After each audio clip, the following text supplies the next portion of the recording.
Testing.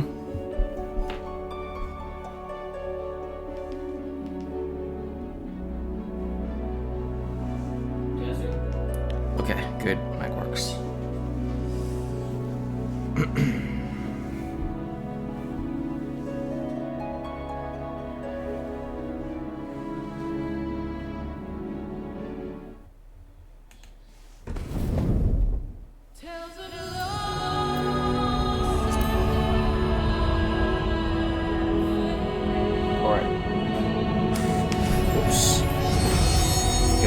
So today is Wednesday, the 6th of December 2023.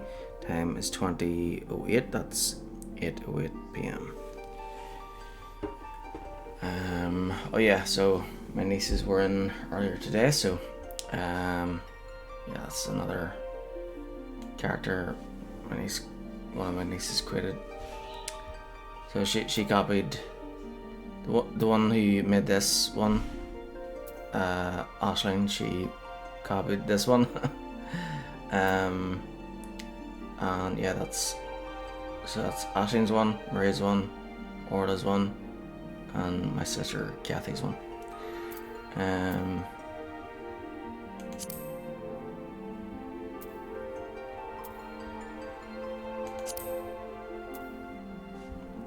there's my one.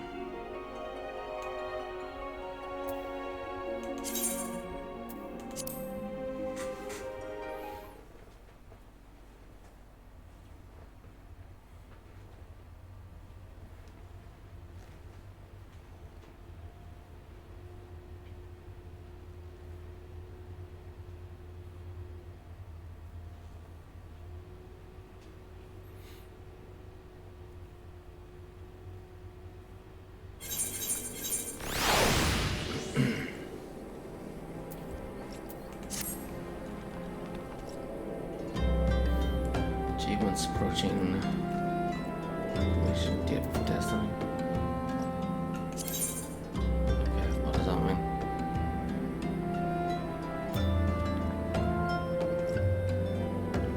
Successfully complete 10 feats. Cool.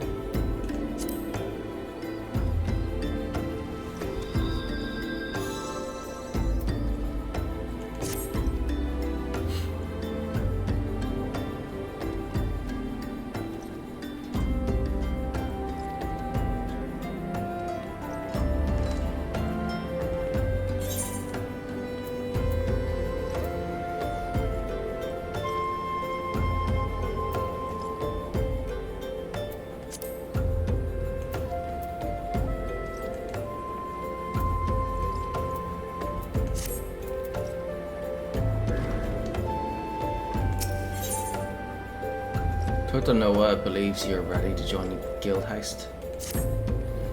While I heartily encourage you to partake of my guild levies, should you seek a different sort of challenge, you might also consider joining a guild heist. If you wish to know more, pray speak with battle-worn Lost Rabbit. I will inform her of your success against the paste, so that there are no doubts as to your abilities.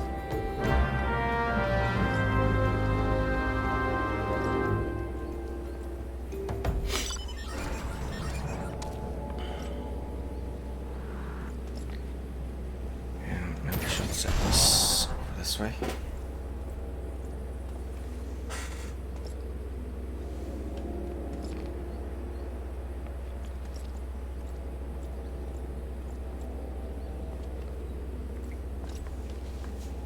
Okay, I think that's alright.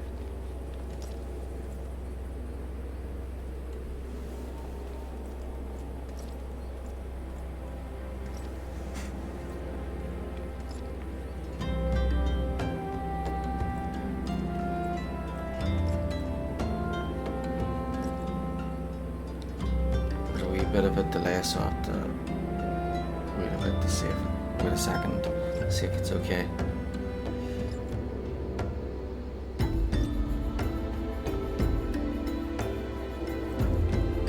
Alright, I think that's good enough.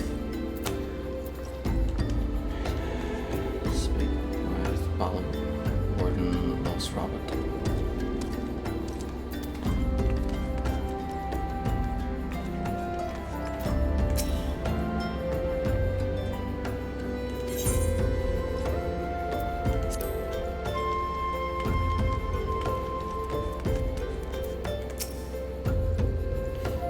You needn't say a word, adventure. I could hear Totanoa quite well from here. As this would be your first time joining us, allow me a moment to explain in detail just what exactly a guild heist entails. More than a simple levy quest, but not quite as realm-shaking as a grand company outing, guild heists will test your ability to work together with a small party of battle companions to overcome not-so-small obstacles. Your duty is taxing, but the coin is decent, and you will be helping maintain the safety of Ul'dah and the well-being of our citizens. If what I describe appeals to you, press speak to me again to join a guild heist.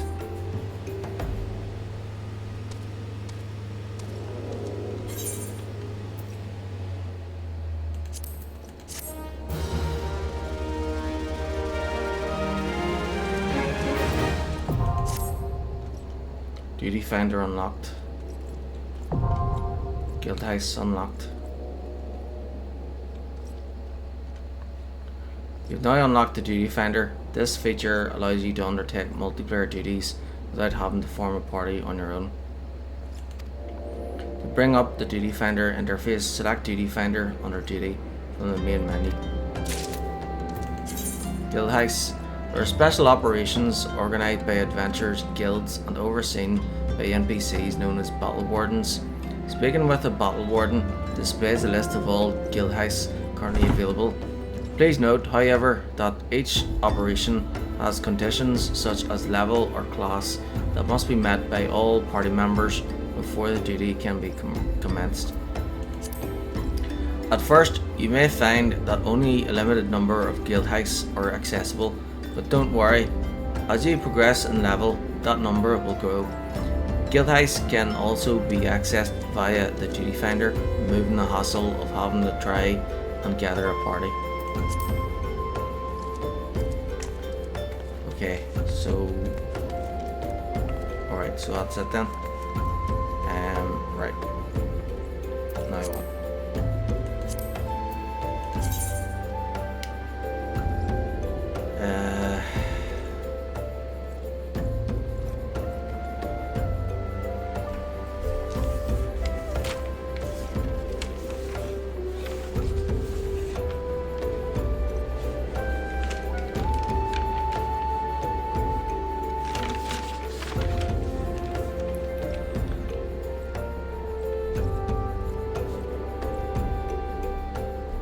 Copied, pastes.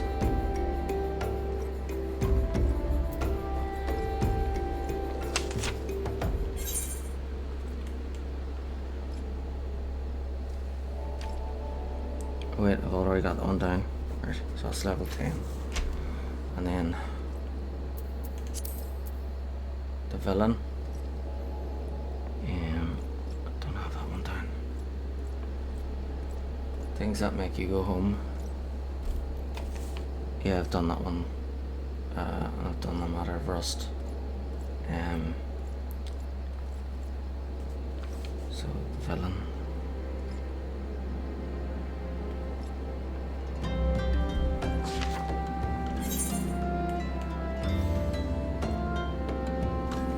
Level 9.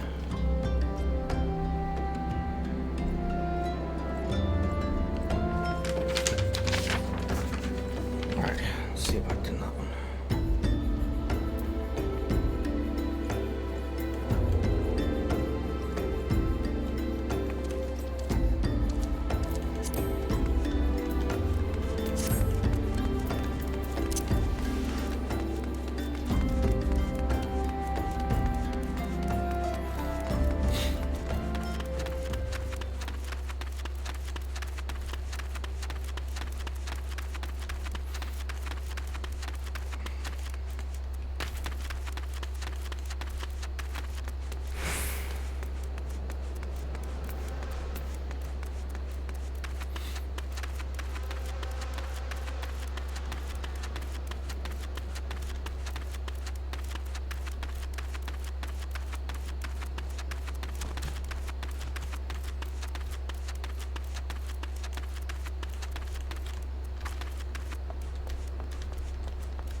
knows why character Jack feels the need to lay his 100 needles down on all who haven't died because fear lived long enough to ask him. Not that he would answer if he were asked, or that anyone would be able to understand him if he were to answer. Cactus Jack. It's,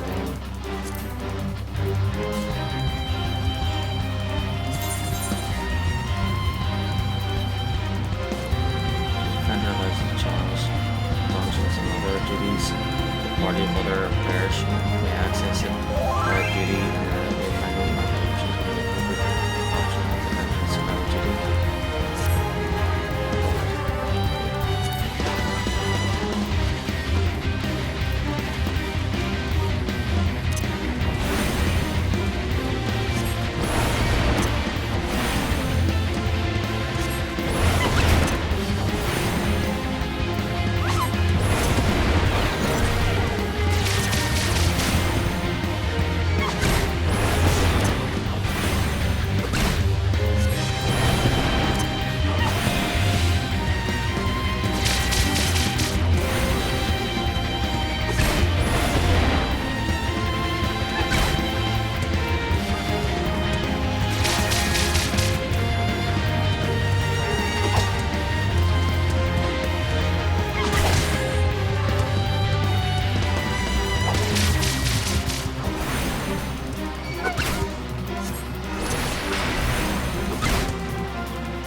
more high potions.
Potions.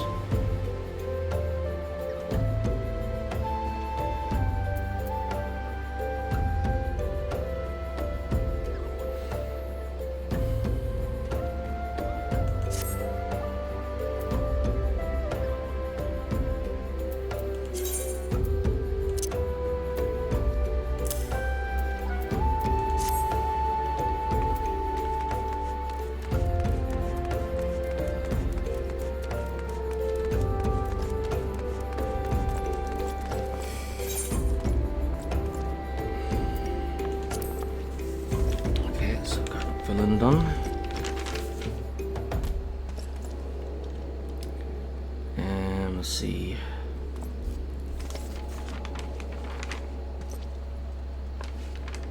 Doomed, level 9. For the Queen. Diligent worker. Hungry. Hobbledehoy. Central Thunland.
Okay, so I got loads of games to cover.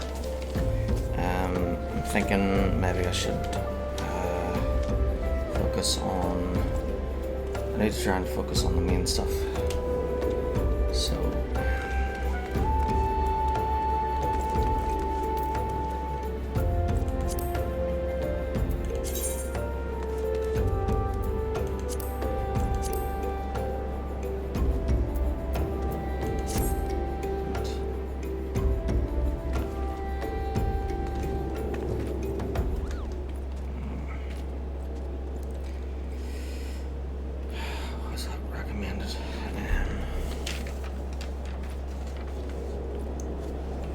Taking what they're given, and then I think there was a class mission as well. The threat of paucity. Oh yeah, we'll do that.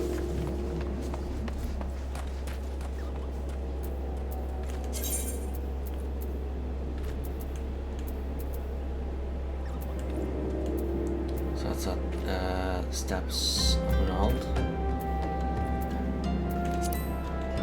Right, hold on.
Given that's the main quest.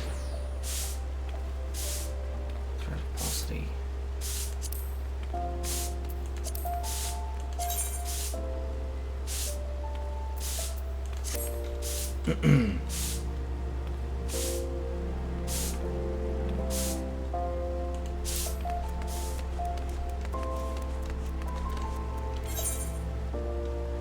Okay, good. All the way to the end.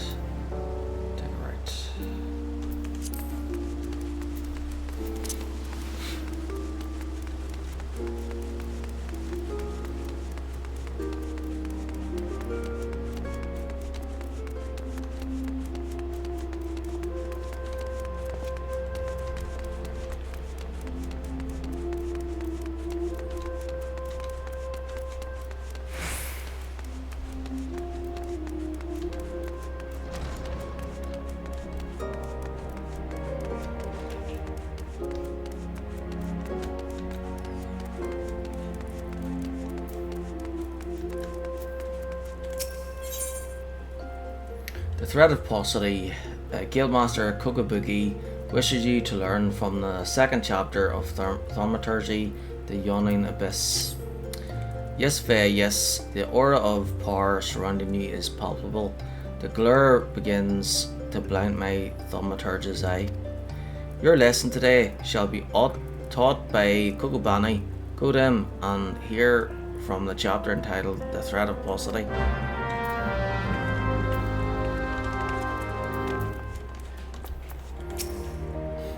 Aha! So Faye, you have come to learn at the foot of the third eldest brother, have you? I promise you, however, your education shall not be third rate. Let us read from the second chapter, shall we? Are you settled? No last moment trips to the privy? Very well. The threat of paucity. Ah, how magnificent the ruthless power we wield. Flame devours, ice entombs, and lightning courses through the stricken bodies of our foes. But oh, such desperation when the wellspring runs dry. Flames sputter out, ice melts into slush, and lightning sparks no longer. Know you this threat, and mind you the limits of your mortal vessel.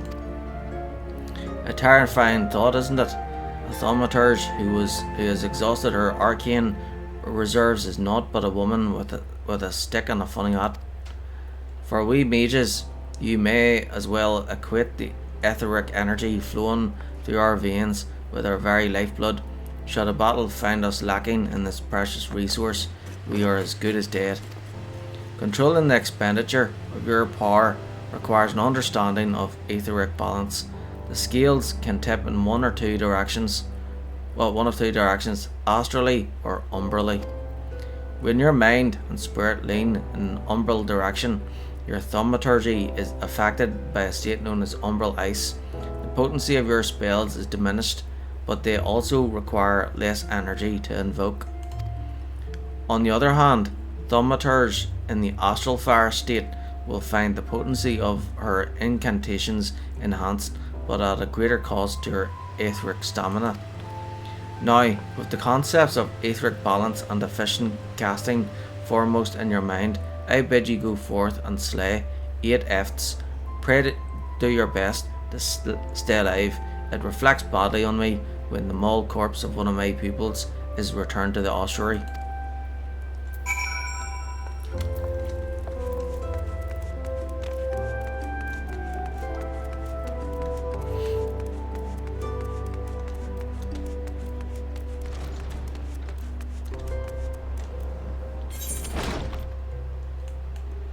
So where are we headed? Central Thanalan.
Whoop whoop.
Aha! You arrive before me, upright and breathing.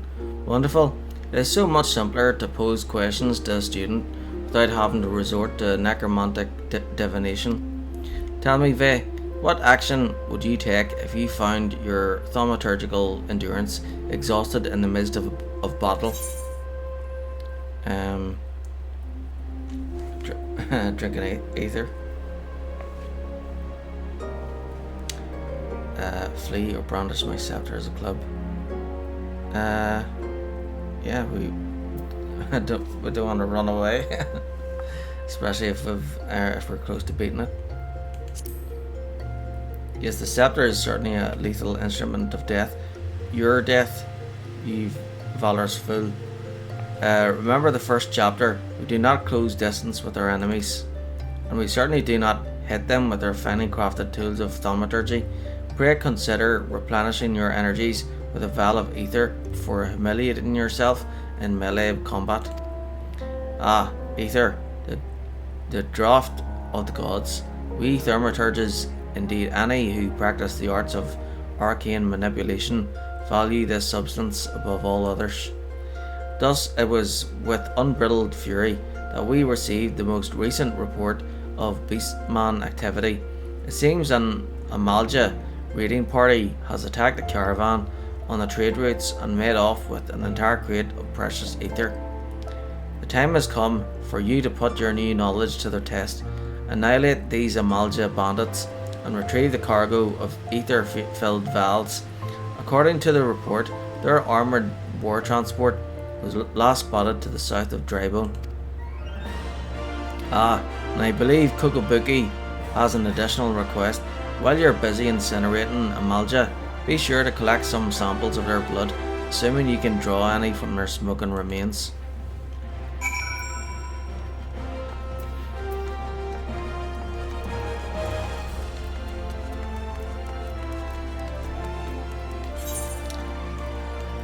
Okay, Central then.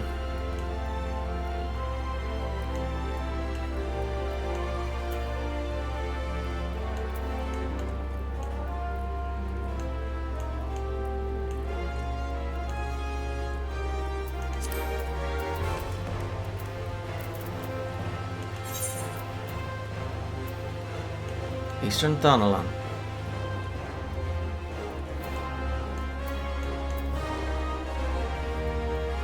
So we'll go to Central Thanalan and then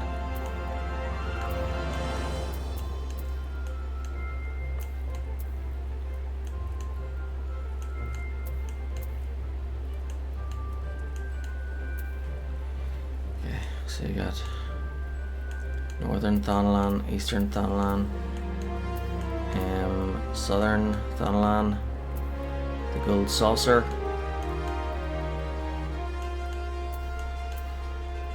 Anoskia, Mardona, the Black Shroud,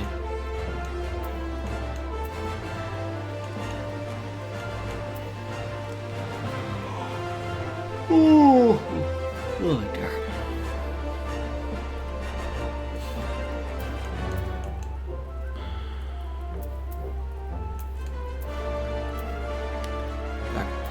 Black Brush and then head east.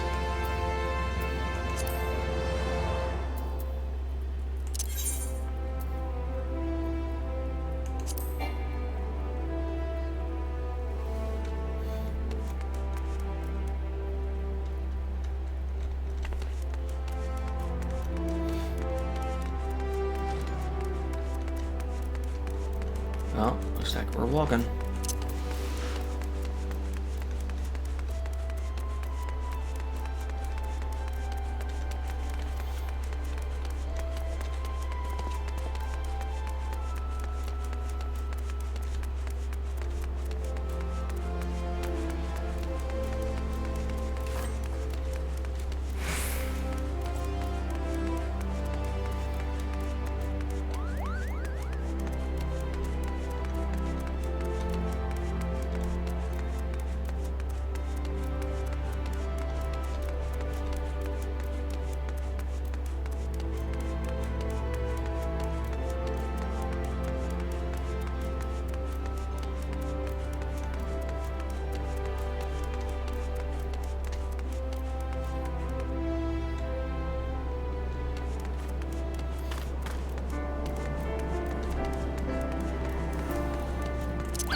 Things first, I need to click on the teleport crystal.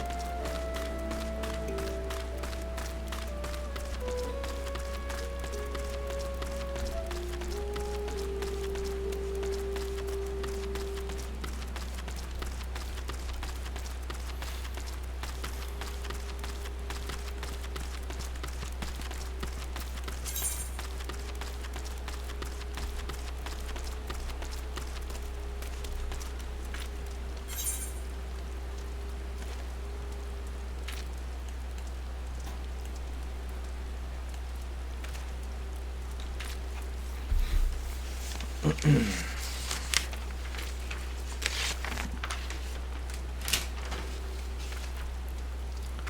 so we got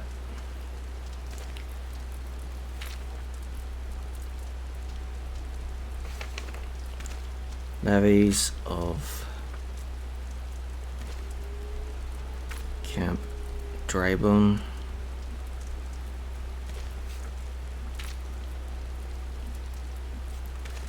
It's level 15.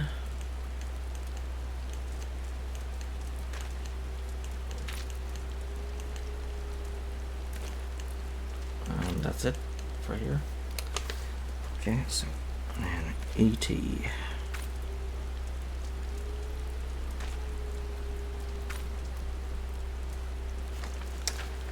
ET stands for Eastern Danalan.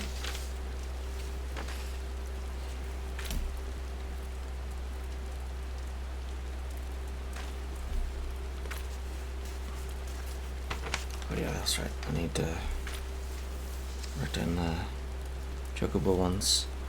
Right, so there's Immortal Flames.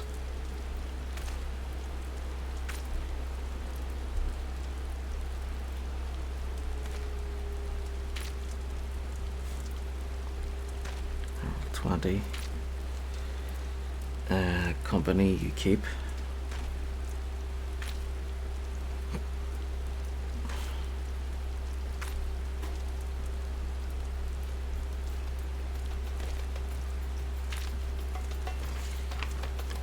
My little chocobo.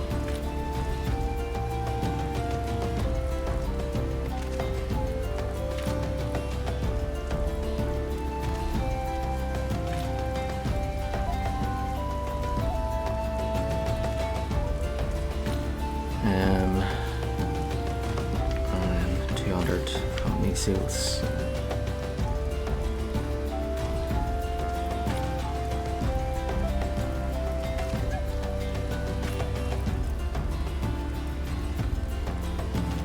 Okay. And then my fancy little chocobo.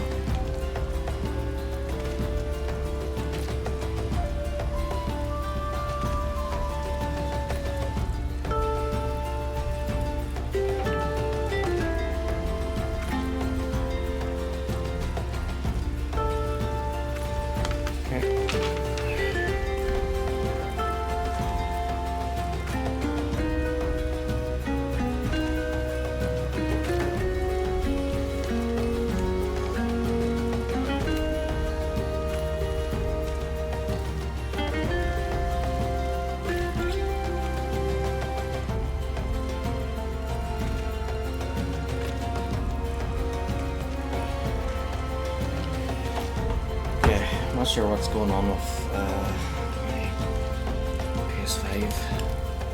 This is my tablet instead.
this?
blood.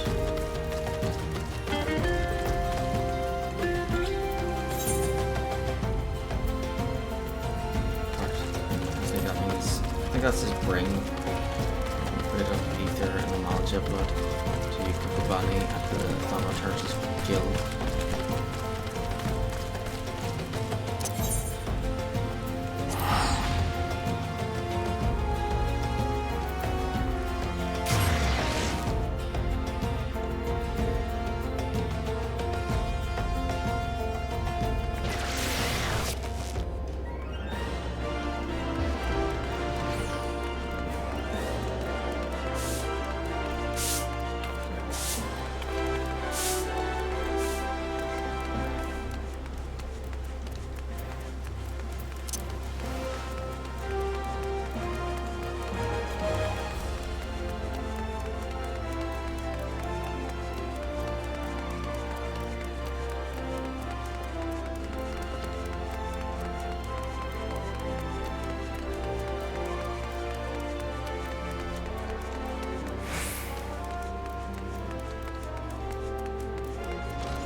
I detect the scent of ether, and I trust that stench is Ul'dah blood.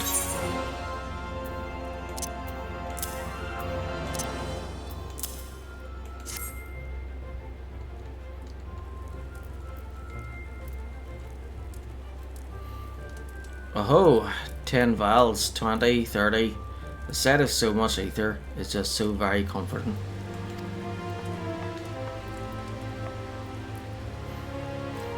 What have we here, Kukubani? Is this the crate that was stolen? I see Ve's lessons have had the desired effect. I will assume the vile, vicious liquid you have there is Beastman blood. Kukubusi should be pleased. Kukubuki, you left word for me to visit the ossuary. Have you finally decided to begin my training in thaumaturgy? Ah, Kukubusi, good of you to come. Ve here was kind enough to obtain a supply of Ul'dah blood for you. An alchemist acquaintance of mine explained how you had been using the substance in your research to create a mana amplifying elixir. Naturally, we are most interested in the results of such experiments. So you see, Busi, your work as an alchemist already puts you in a position to work alongside us. You needn't become a thaumaturge to be part of our family. That's right, Busi. Besides, the battlefield is a dangerous place, and our skills are not exactly suited to keeping others safe from harm. I see. This is but another attempt to dissuade me from pursuing my true calling. I do not want to tear you on from the safety of my workbench. I want to fight at your side.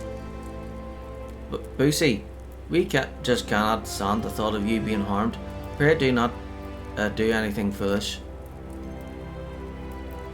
Ahem, Ve, if you are done here, I would speak with you further.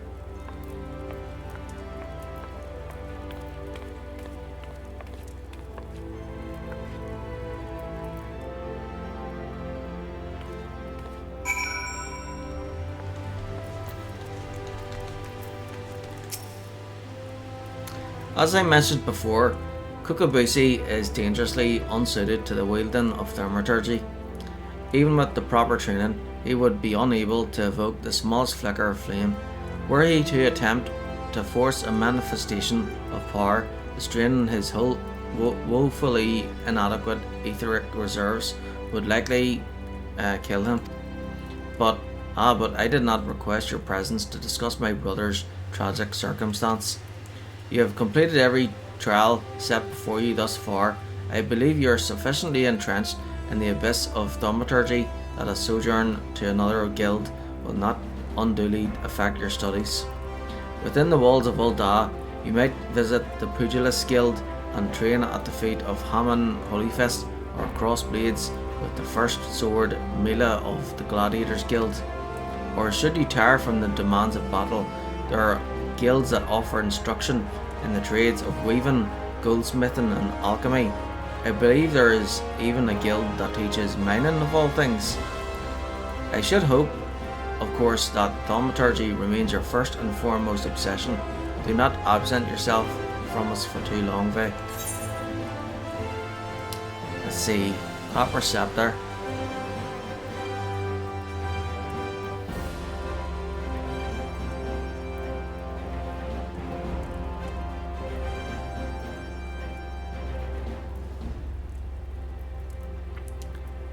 Right, so I get this, but then I have to choose one of these. So that's worse, so shouldn't pick that. Plus 27, plus 4, plus 2, or money. So yeah, 27.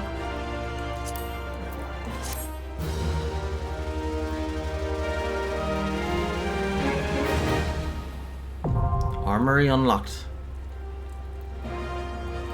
You now have access to the armory system. Quests to unlock the other classes can be undertaken by speaking to the receptionist in the corresponding guild. There exist myriad disciplines in Ul'dah that adventurers can take up. For the most rewarding experience, however, it is recommended that you first focus on mastering your current class.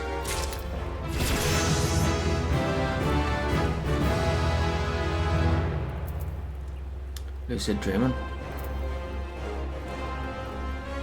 Velocity restores MP. Unlocking classes. You now have access to the armory system. Quests to unlock other classes can be undertaken by speaking to the receptionist in the corresponding guild. It should be noted that, in addition to martial classes, you may also choose to become a disciple of the hand, one who synthesizes items from on-hand materials, or a disciple of the land, one who harvests resources from the field. Mastering more than one class is the first step to becoming a well-rounded adventurer.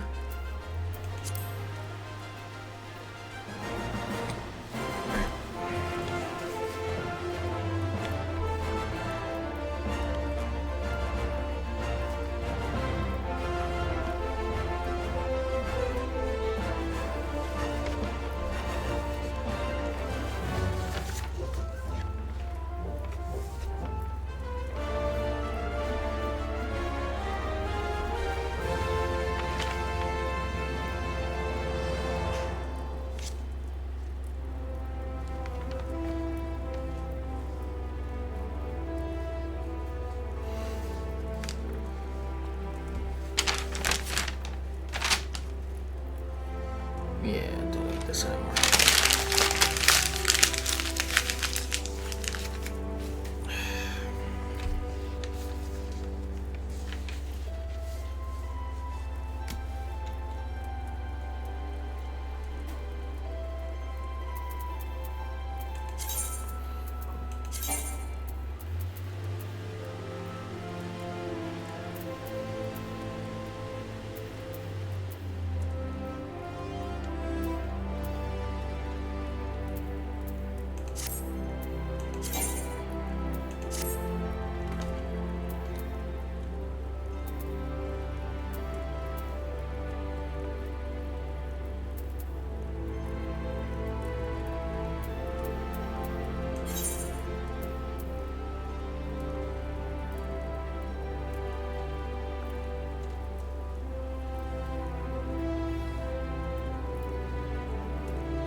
Oh, right.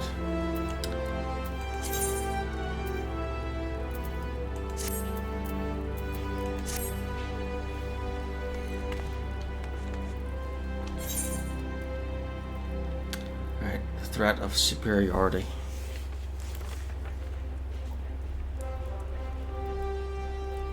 Threat of superiority. 15.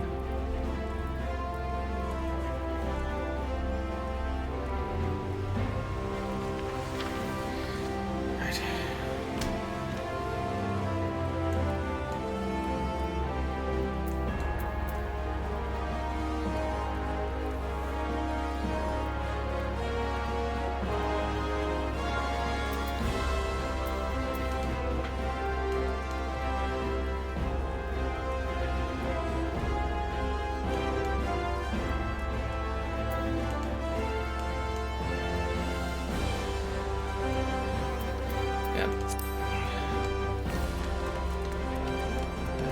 Really like to be an optimist.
Okay, I'm back.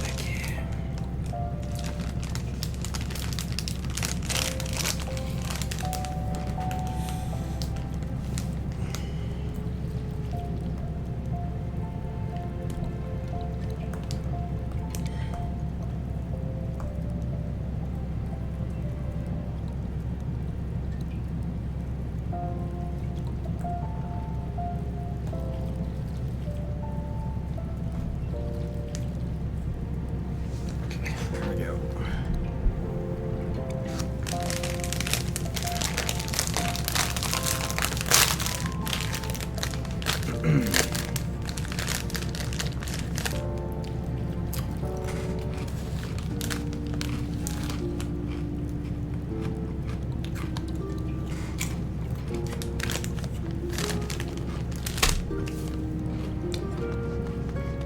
I suppose I should turn my camera off since I'm eating.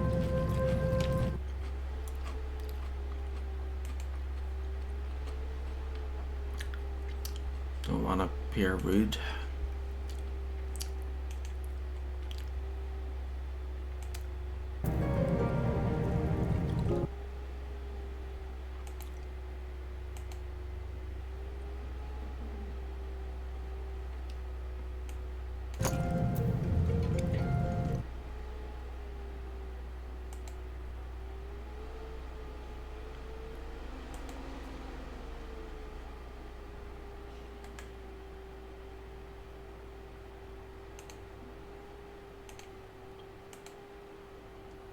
There we go.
Ah, an adventurer, one of my favorite kinds of people.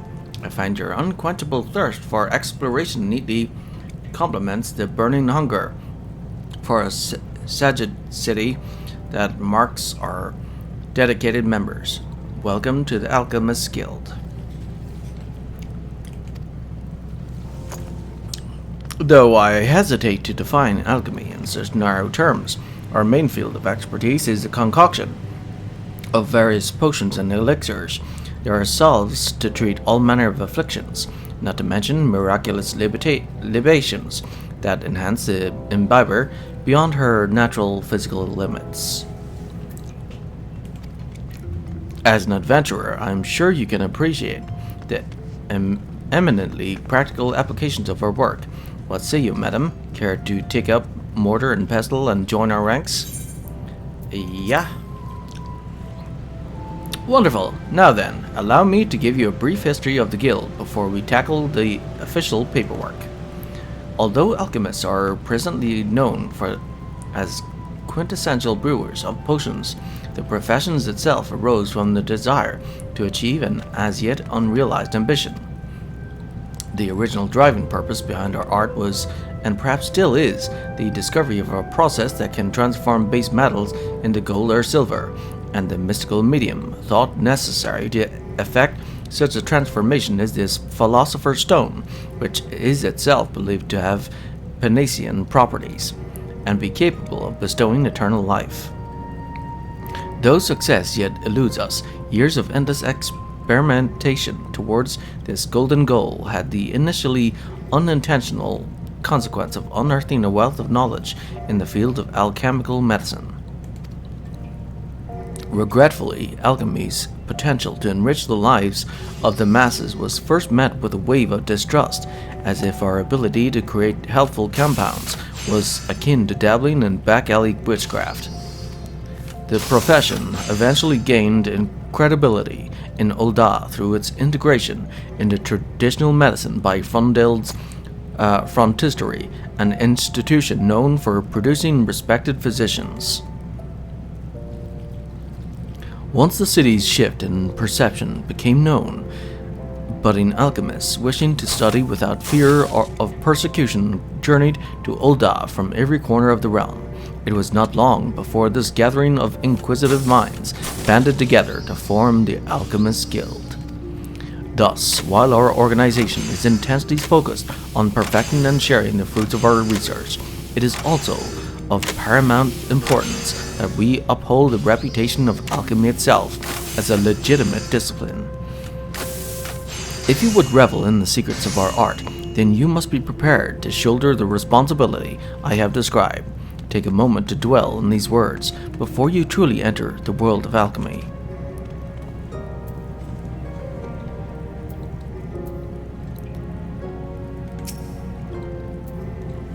Have you arrived at a decision? Are you ready to exult in the arts of alchemy and commit to the responsibilities that your enrollment entails? Yeah. Excellent. Then allow me to direct you to our guildmaster. Gaining his approval is the last test you must pass before becoming a full member of the guild. You will find Guildmaster Severin tending to experiments at his personal workbench. I must warn you, he is a rather intense individual. Pray choose your words with care.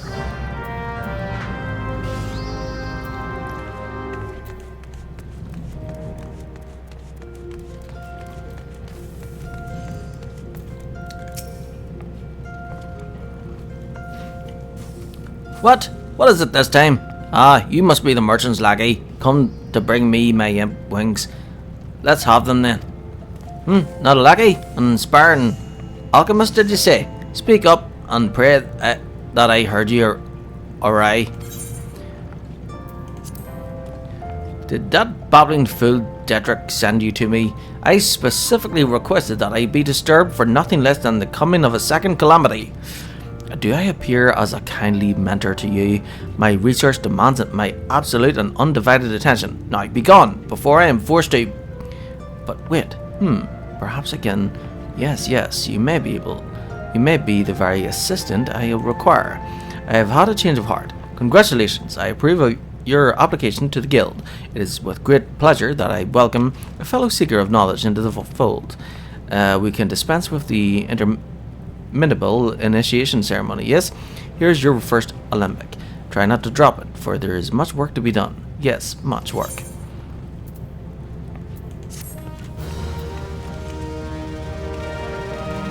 Way of the Alchemist.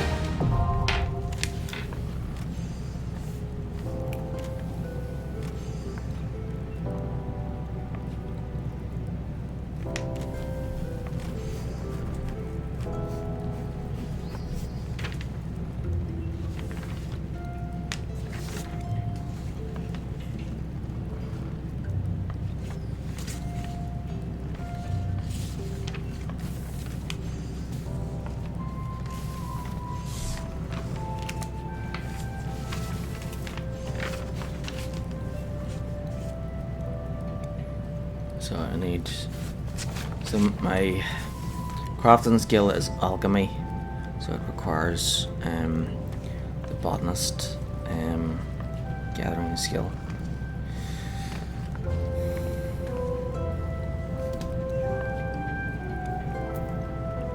You have unlocked a new class. You can change this class at any time by equipping the tool received from this quest. When changing classes, gear sets will allow you to register and save your equipment. You may then use them to switch between classes instantly without the need to manually equip weapons or equipment. A button for the gear set interface is located in the upper portion of the character window.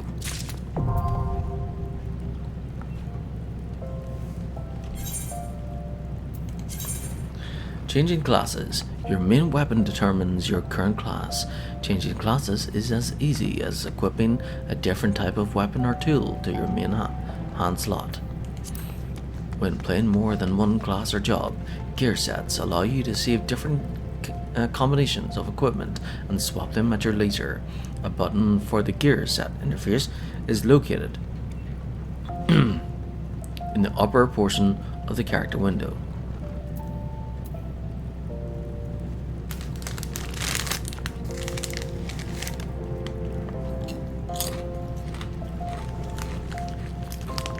Oh, that's cool.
First, I'll let him back.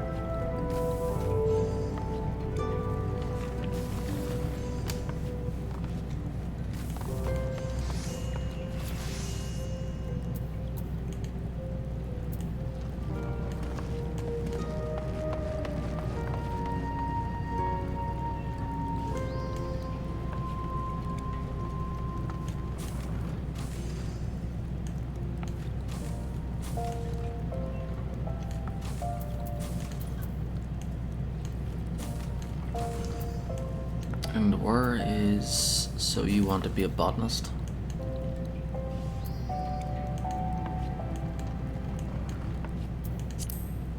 Maybe I should look that up.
Disciples of the land.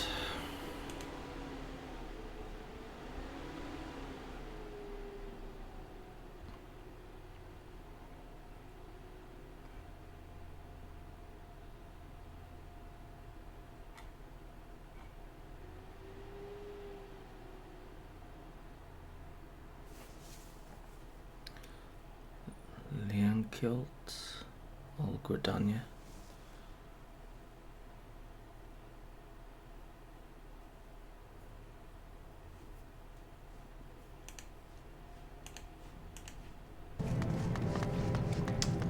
Okay then.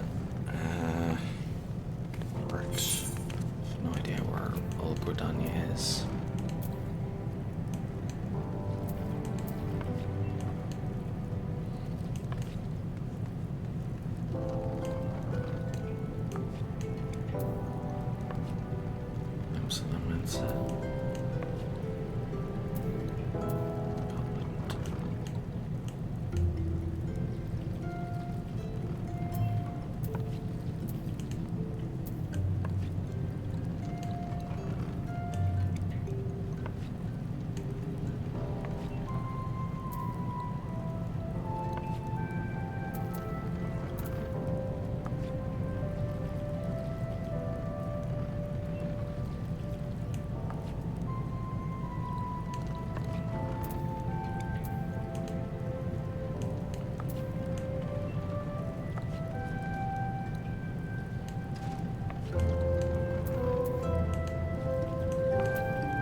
Ul'dah.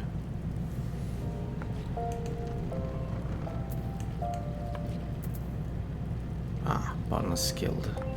So that's where I need to get to for a sec.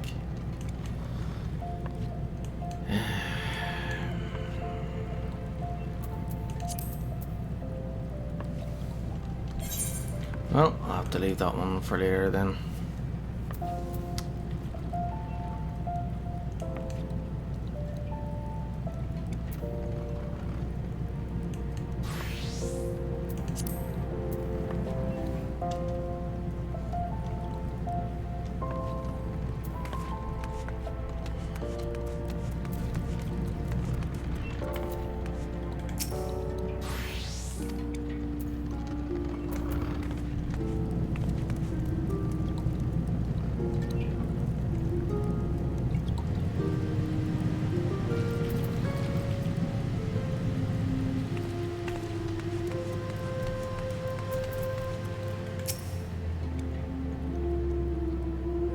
Guildmaster Severin is terribly devoted to his research, so devoted in fact that he often ignores his responsibility to the guild itself. He very well may be one of the finest alchemists in all of Ul'dah, but I would that he applied his genius in some somewhat broader fashion.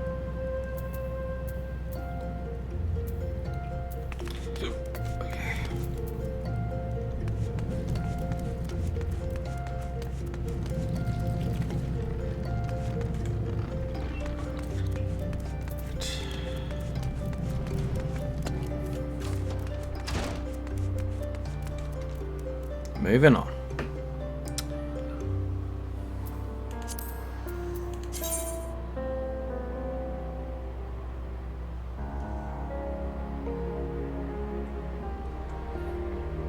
Now I'll just have one crafting skill. I don't need another one. Alchemy will do.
Okay. So this is what an alchemist looks like. Alrighty.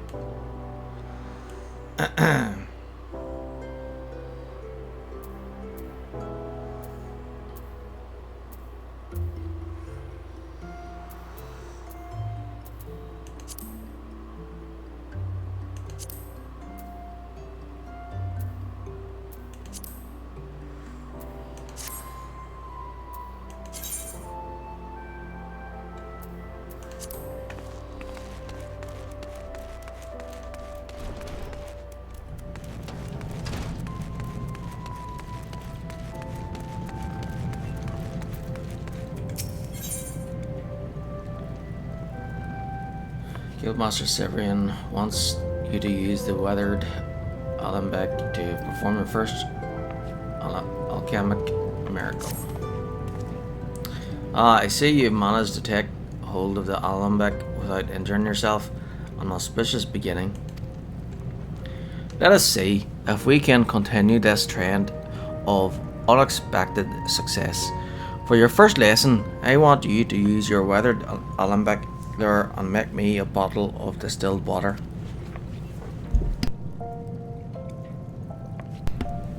Distilled water is simply the end result of purifying a murkier sample of life's most vital element. As such, it provides the perfect introduction to one of alchemy's most fundamental processes, taking a material and refining it into a pure form.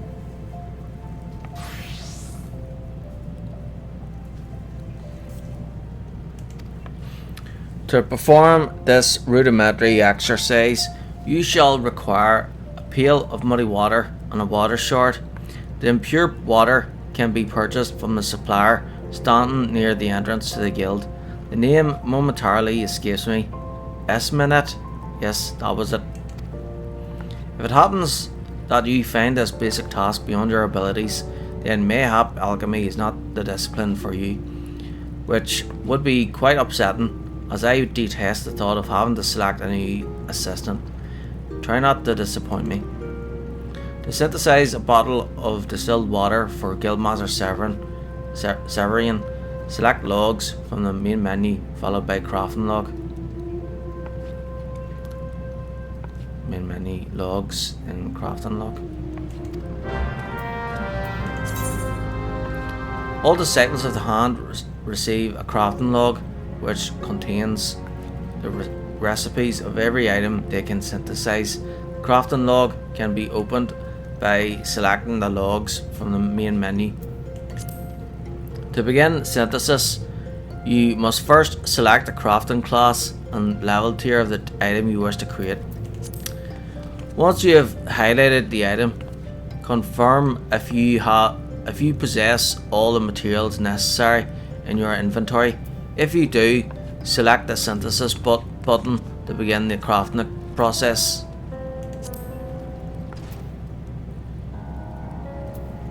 Why, that's right, I've got a pet.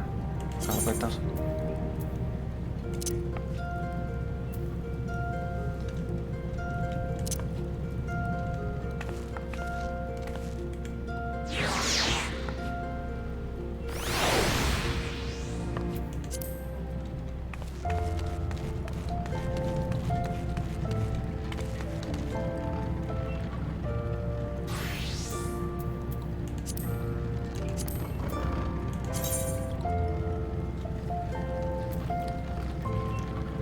Water taken from a stagnant source.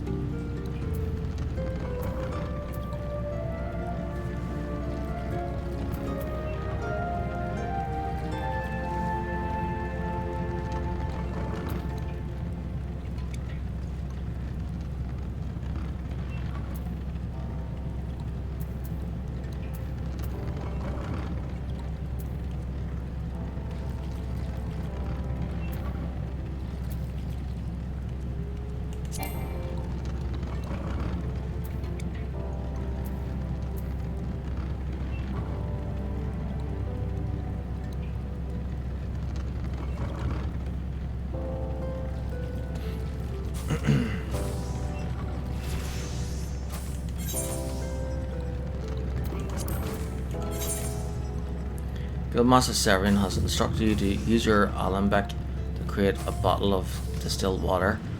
The pail of muddy water required for this task can be purchased from the supplier by the guild's entrance. Once you have successfully synthesized a bottle of distilled water, you are to deliver it to the imposing alchemist as a workbench. Muddy water.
Crafting is similar to battle in that various actions are used to proceed.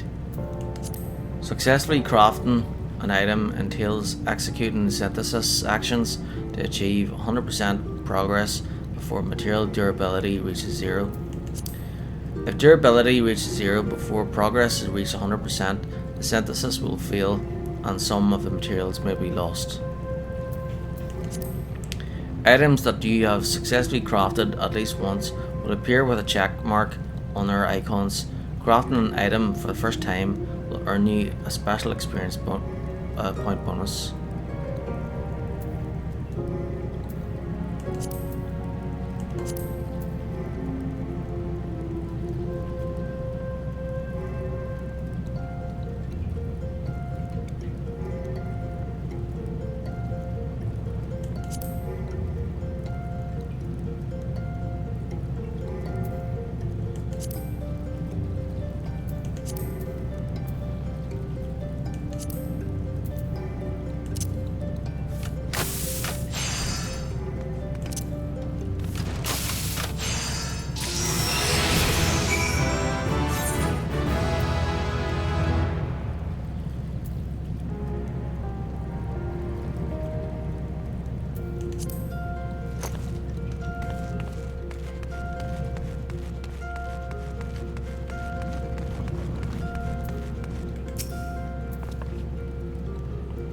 Your task is to provide me with 1 bottle of distilled water. Come, we are wasting time.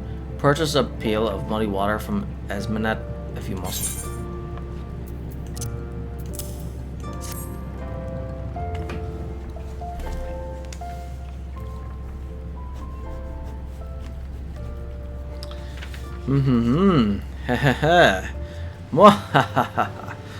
Magnificent. Your transformation into an alchemist has begun. Do you understand the liquid treasure you have made? Yes, it is still simply water, but now possessed of almost limitless potential. In a properly distilled state, water provides the base ingredient for all manner of wondrous concoctions.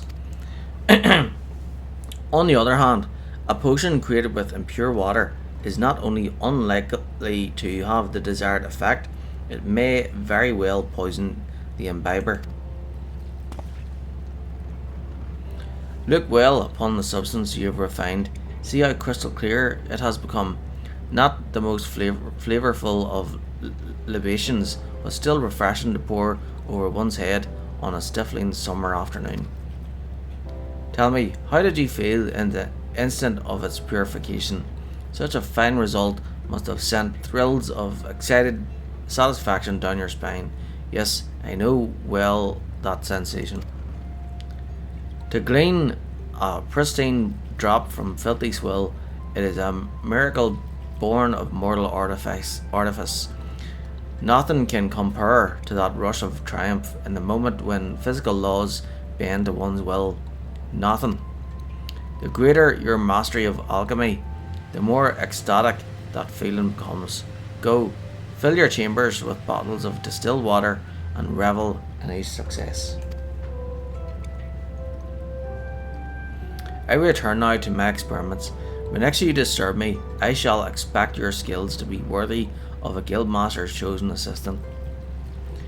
The next alchemist quest will be available when Severin upon reaching level 5.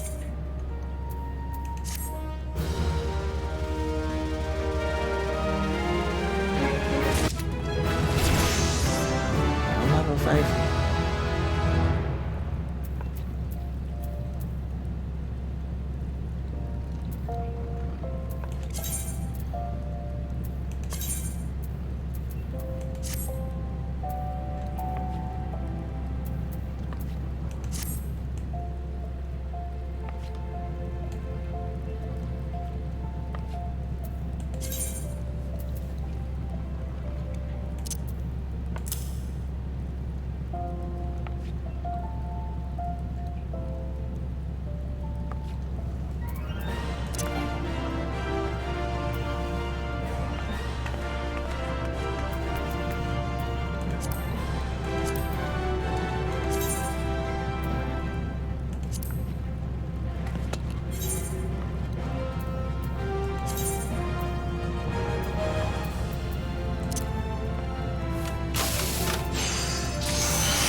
appears that Guildmaster Severian has all but forgotten your existence. What? What is it now? Guild for the poor? Another cursed love filter? Ah, you're that wretch that insists on dusting my bench, aren't you? No? Then who? Oh, my new assistant. No, no. Do not bother me with more names. My mind shall not be cluttered with trivial details unrelated to alchemical processes. I trust you have busied yourself with the mastery of your discipline. I have scant moments to spur on lessons, but I suppose I must invest a modicum of time in your training if you are to be of any use to me. Let us move on to the second fundamental principle of alchemy. Your understanding of this principle will be best facilitated by creating 3 bottles of antidote. For this task, you must needs acquire the stipulated number of grass vipers as well as a chunk of rock salt. I believe the guild often has the poisonous snakes in stock, so you need only purchase them from that supplier lass. Ah yes, Esmenet. As for the rock salt, I believe she can supply that too, and for a reasonable price. I rather suggest seeing her for all your simple ingredient needs, unless you fancy the idea of scrabbling in the sand to find them yourself. In any case, I am not terribly concerned with how you procure the materials. What is most important is that you experience this fundamental principle firsthand as you concoct the 3 bottles of antidote. Return to me with the bliss of new knowledge stamped upon your features.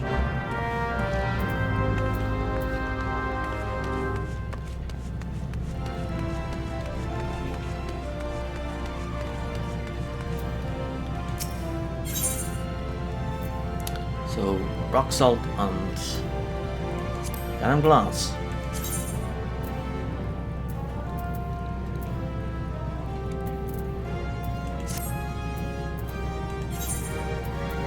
Deliver antidote, 3 of them.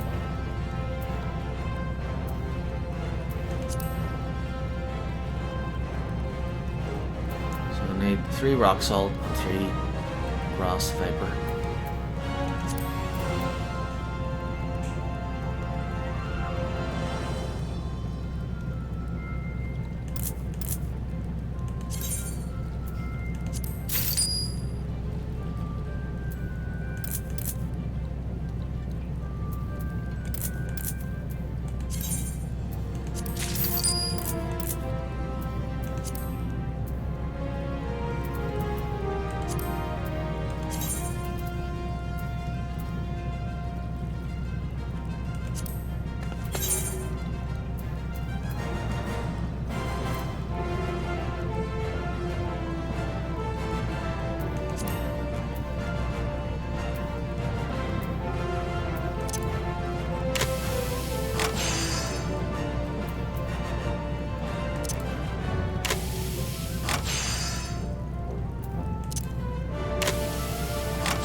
If you completed the 3 bottles of antidote as I asked, God's help you.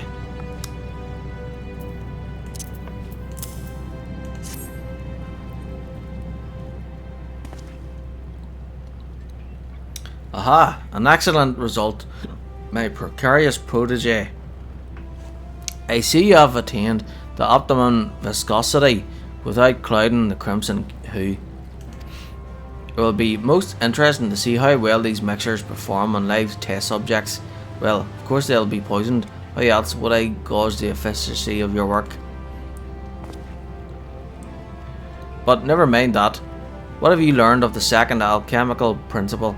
You have produced a helpful compound by combining otherwise mundane or lethally harmful substances. Has this not expanded your awareness of what is attainable with this profession? Just as it is possible for a medicine to act as a poison in sufficient amounts, so it is possible for a poison to be utilized as a cure. Your successful creation of these antidotes is evidence of this very fact. Those without a knowledge of alchemy would spare not a second glance for the venomous grass viper, but mixes venom with the appropriate amount of rock salt, and people will flock to your door to purchase your miraculous remedy. Study, experiment, and reveal worth in the most unexpected of places. The desire for sustenance and rest will become as minor annoyances once you have learned the joy of such discoveries. It is time you added this amateur's mortar to your repertoire of alchemical devices. The mortar is oft referred to as a secondary tool, but used in conjunction with a primary tool such as the alembic, you will soon come to appreciate its value in the work. Ha ha ha! I foresee much practical use for your growing skills, my eager apprentice. Now run along and find a use for your new toy. I have further research to conduct. Certain gear grants bonuses to your craftsmanship, control, and CP values. A higher craftsmanship rating hastens the progress of synthesis. Greater control increases the chance of creating high quality items, and additional CP improves your crafting stamina. Outfitting yourself with an eye to your current objective will increase the efficiency of your crafting endeavours.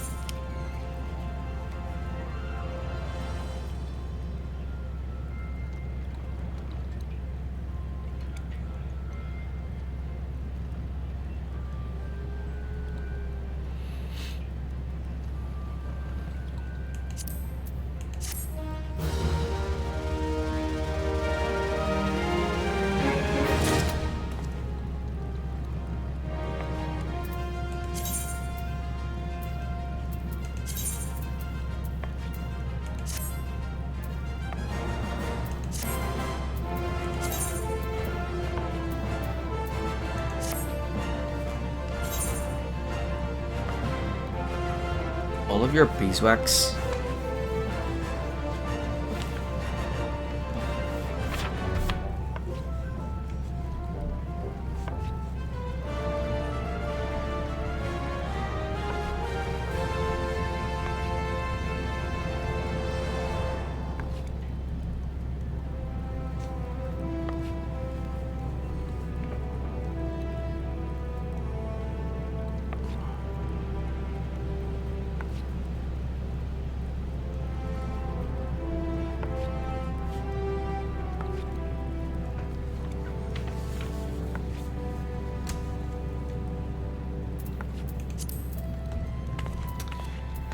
I think that's enough for now.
Right.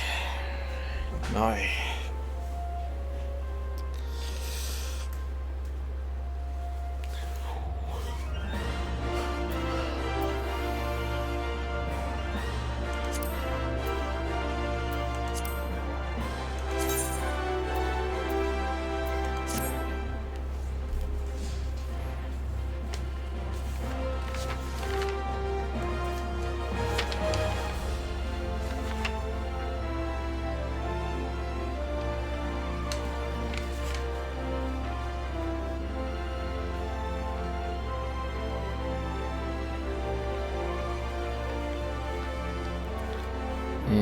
There's 2 level 10 side quests.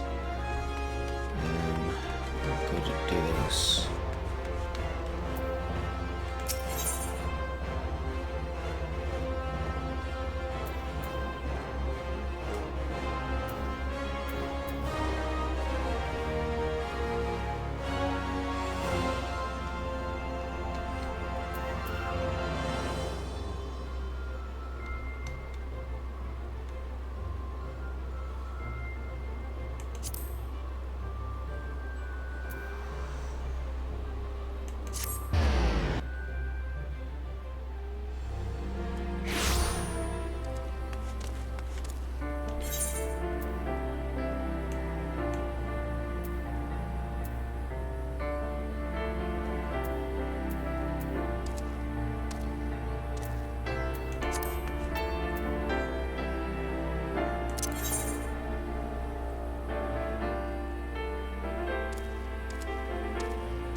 Ul'dah requires your aid in apprehending a thief. Most dire happenings are afoot. A most grave and treacherous trespass. Some unprincipled knave has been filching supplies from the storeroom. In order to apprehend this morally challenged rapscallion, I have procured 4 iron leg traps. To be completely honest, however, I am not entirely certain how these things work. Would you be so kind as to set them for me?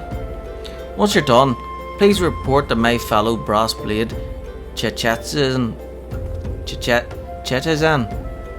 He'll want to know that his traps are being put to proper use.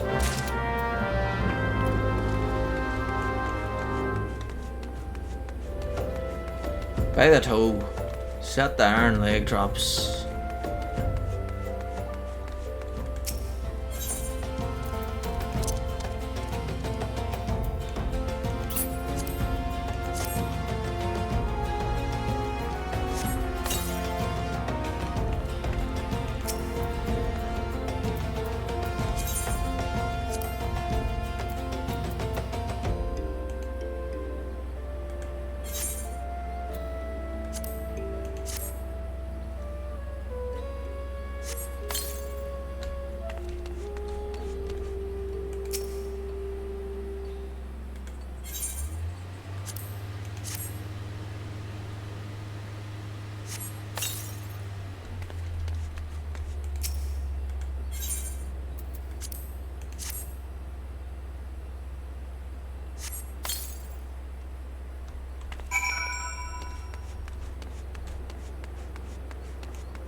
You set those traps up for Ul'dah, have you?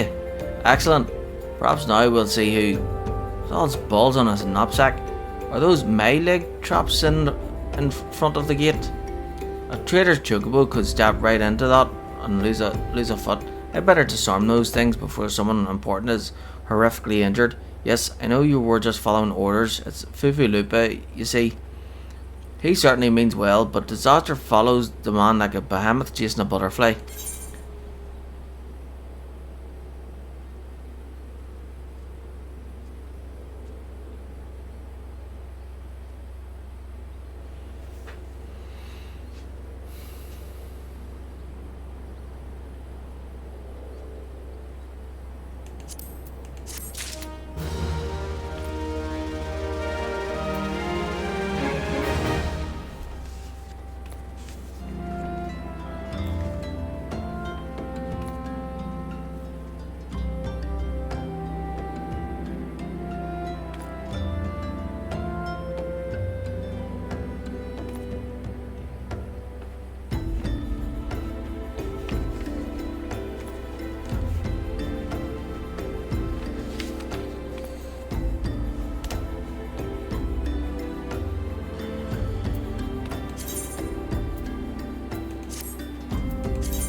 Suzu Tiro has a profitable proposition for you.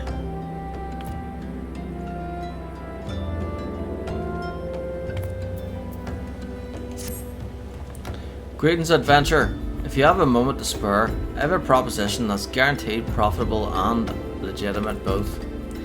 Tell me, do you know what a paste is?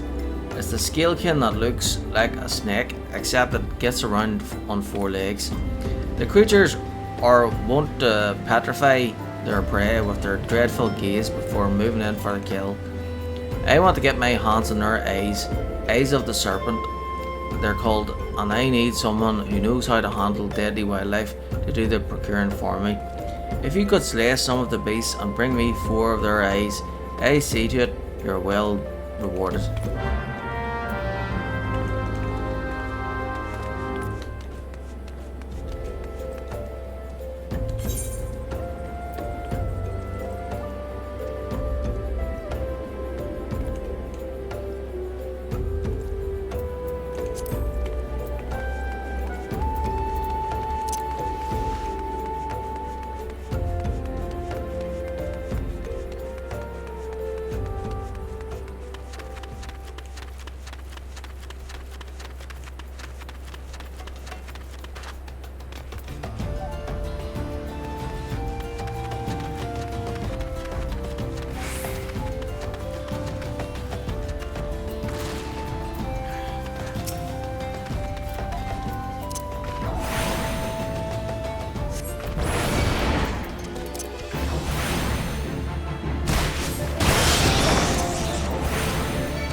That's 4 eyes of the serpent I want. Slay as many pieces as it takes to procure them.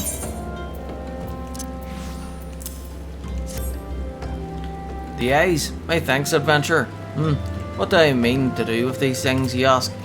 Why, sell them, of course. They may not look like much at first, but if you dip them in an alchemical concoction, they transform into beautiful red gemstones.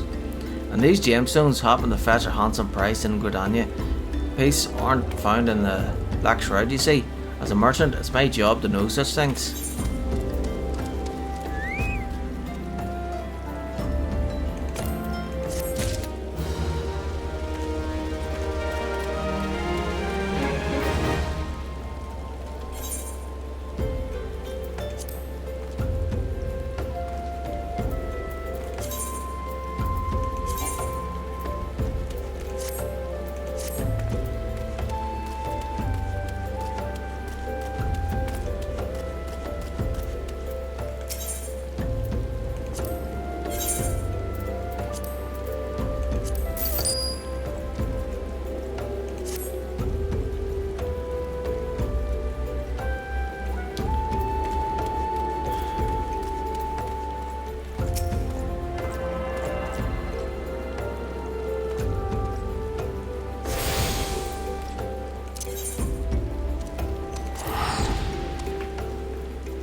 Whoops.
Look what the coral dragged in.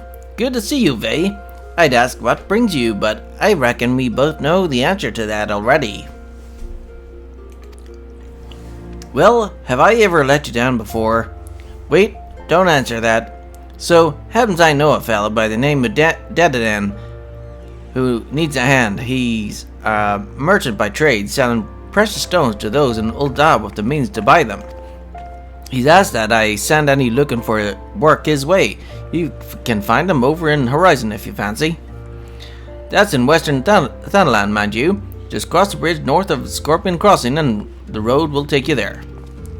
Knowing the circles he deals in, might be he'll have some talk of the royal family that'll interest you as well. And why not make use of a chocobo porter for the journey to Horizon, if you've got the gil for it, that is. You'll find the chocobo stables just across the way from my quicksand. Find Mimigun, he'll set you straight. Well, off you go then.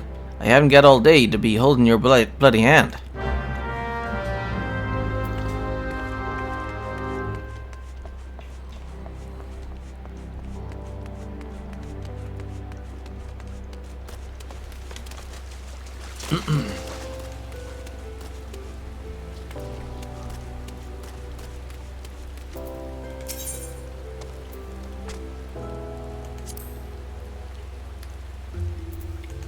Rental chocobos. Upon reaching level 10, you will be allowed to rent chocobos from stables across Eorzea. Chocobos can be used for speedy transport to areas which are not readily accessible but via Aetheryte.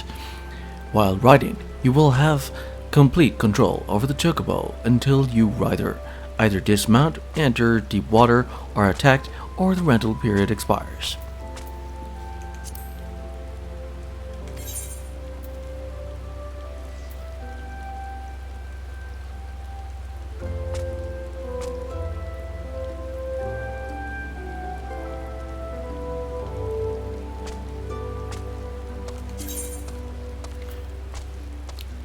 The standard chocobo rental fee is 80 gil for 10 minutes. Complete the transaction? Sure, why not? Very good. Remember, my birds are trained to return directly to the stables once the rental period has expired, or upon the moment you dismount. Take care not to find yourself stranded in a dangerous locale. Good day.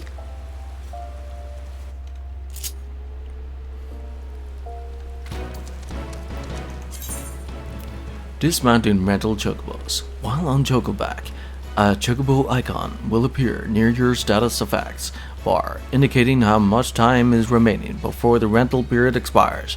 You can end your ride at any time by selecting dismount from the pet hotbar. Be aware, however, that once you have dismounted, the chocobo will return to its stables, regardless of how much time is remaining.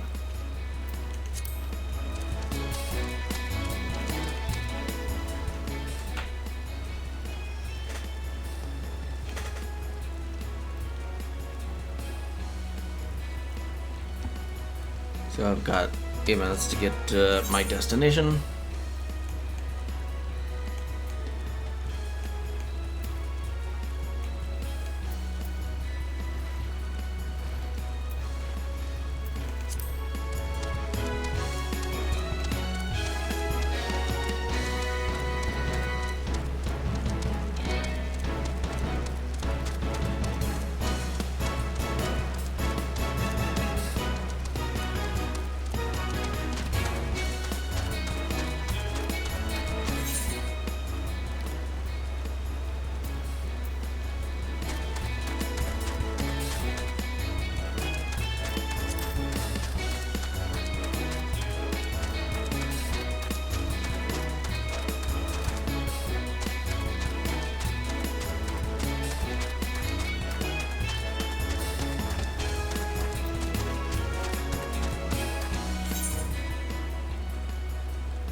They, I presume.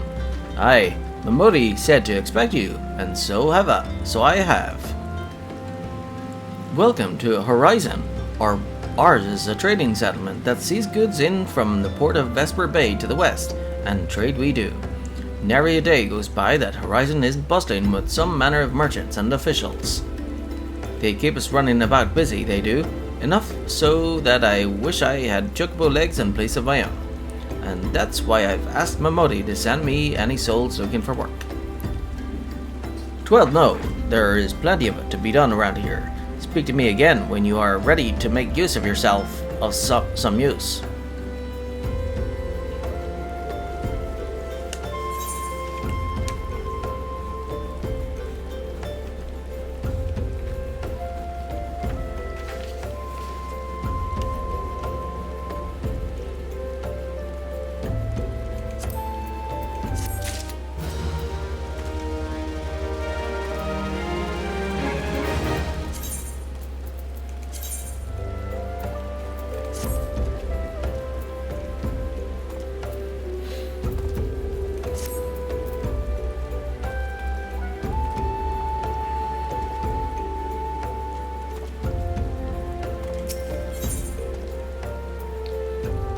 Dedenin would like you to deliver a message to Copperbell Mines.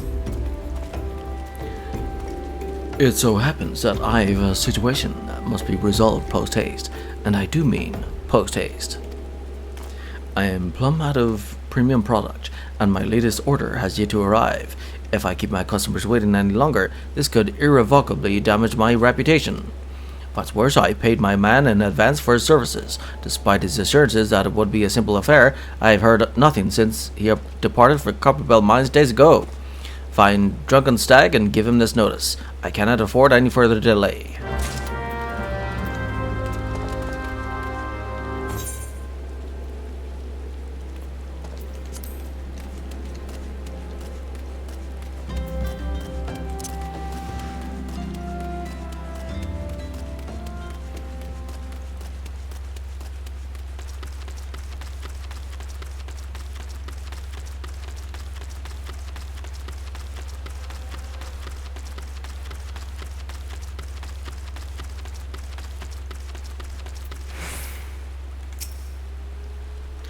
What do you want? Dadanen's product? He can send all the notices he likes, but it won't change a thing. The concern has closed the mines due to some incident in the depths. He's a goddamn shame too.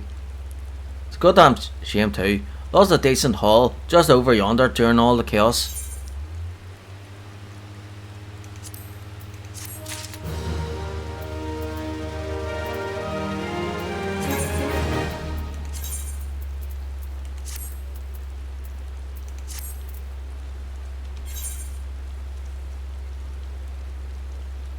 Give it to me raw.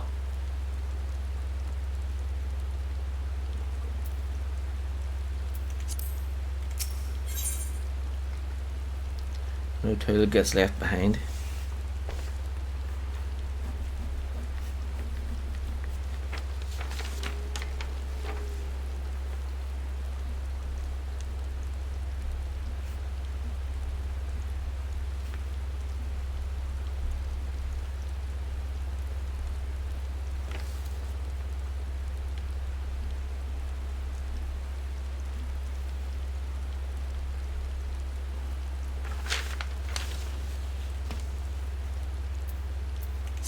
Well, do this one first.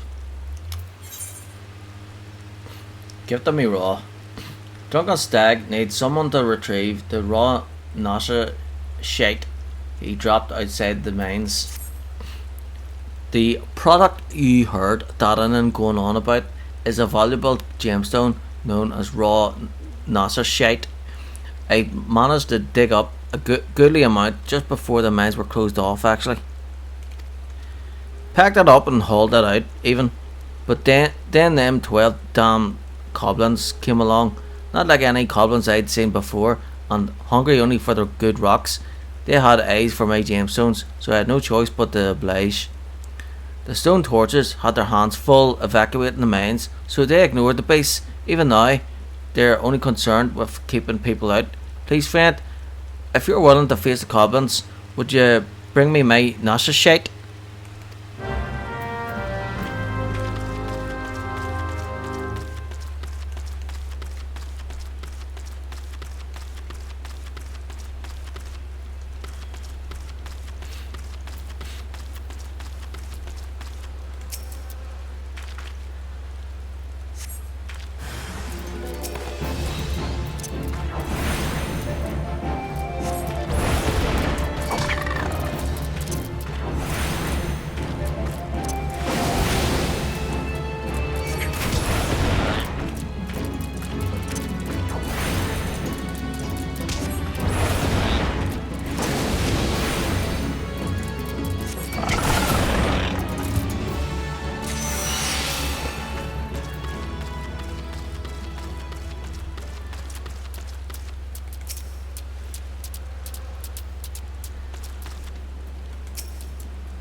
Class quest rewards.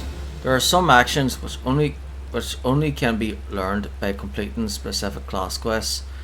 For example, the ranged lancer weapon skill piercing talent is acquired by completing the Lancer's Guild quest available at level 15.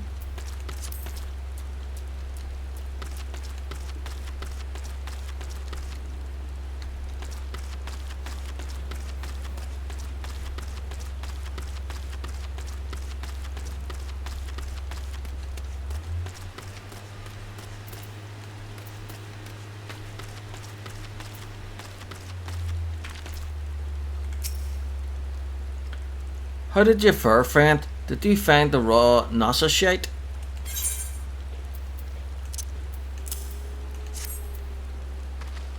Beautiful, isn't it? Rarer than many stones, and more expensive than most. They say the green is the same as the eyes of Nanasha Ul'dah, who once ruled as the Sultana. This should save Dadanan from his troubles. If there's enough left, there's far less here than what I found. I reckon those goblins made a meal of the stuff. Bloody waste.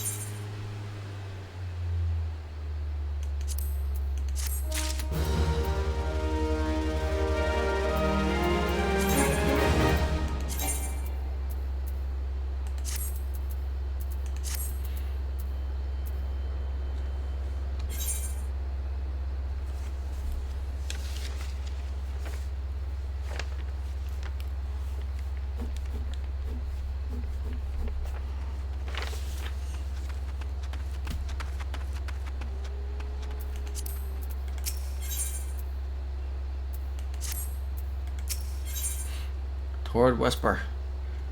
at Copperbell Mines has lost his mining tools. Venture, please, a moment if you would. Do you mean to go into the mines? I fled for my life when the goblins came, and only now realised that I left my tools behind. Please, you must retrieve them for me. My sharpened pickaxe, old hammer, and heavy sledgehammer. Without them, my life is as good as over.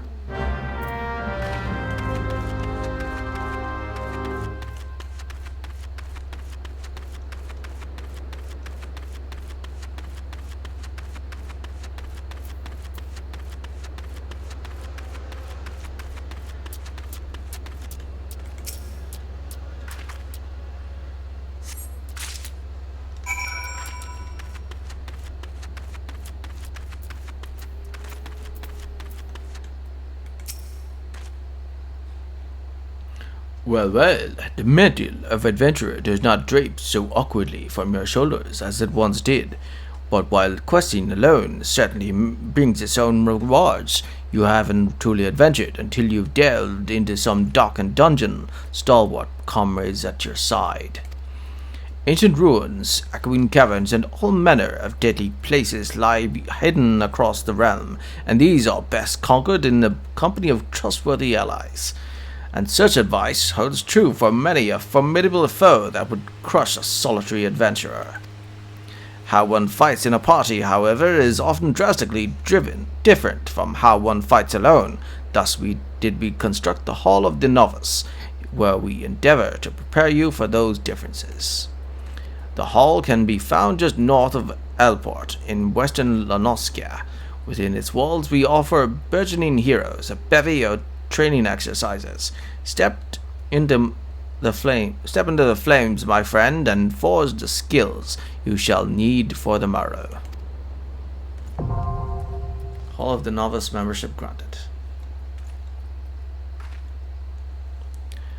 You now have access to the Hall of the Novice. Register for training exercises by speaking with one of the smiths, or select Hall of the Novice, located under Duty in the main menu.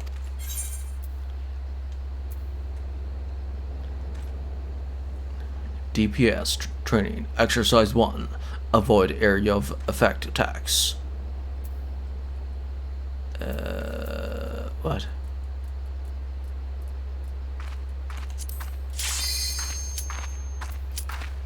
Oh wait.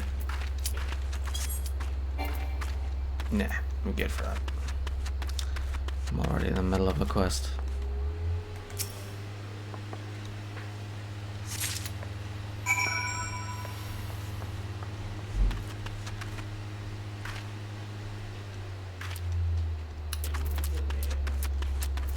So what is that?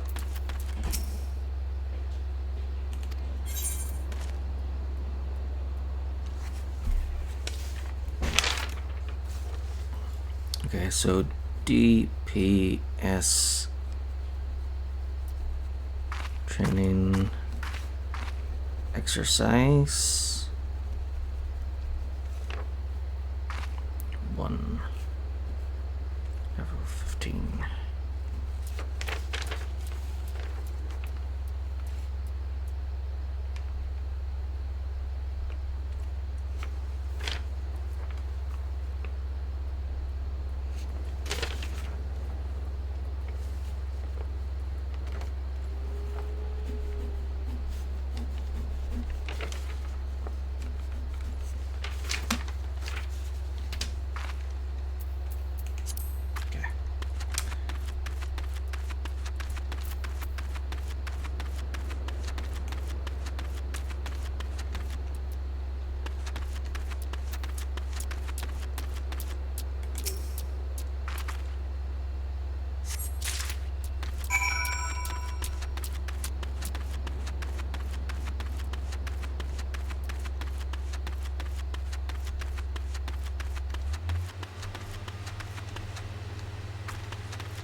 Please find my sharpened pickaxe, old hammer, and heavy sledgehammer. They mean more to me than life itself.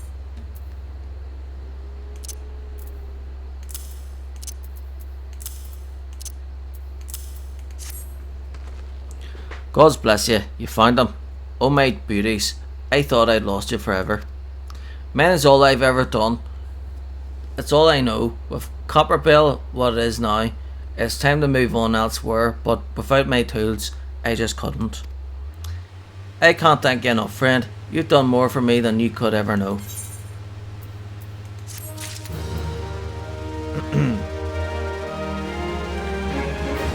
You're welcome. Perfect Swarm. Drunken Stag wishes to repay your kindness with some useful information. You'd like a chance to make some money, right? Then I know just how I can repay you for your kindness. Swarms of sun midges have been harassing travellers along the road connecting Horizon to here. It's gotten so bad that the brass blades have started paying folks to keep the roads clear. If you find it hard to believe that swarms of tiny midges could be so troublesome, then you've never seen a chocobo driven into a frenzy by one. There have already been some terrible accidents. Do your part and slay a few swarms. After that, let Fufu Lupa know. He'll reward you for your trouble and maybe even offer you more work. Alright, be right back.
Hello, I'm back.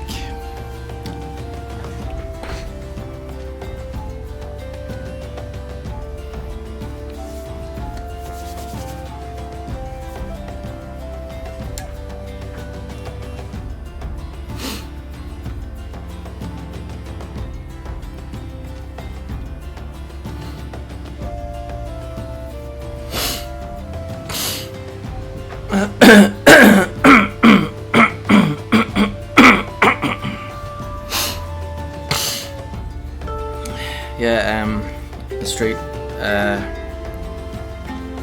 my street tonight was like jam-packed full of cars and people.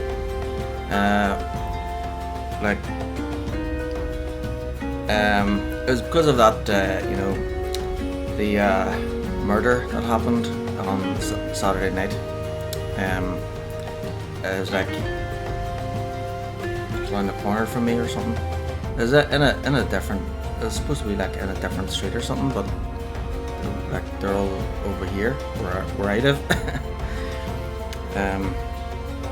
So it's weird.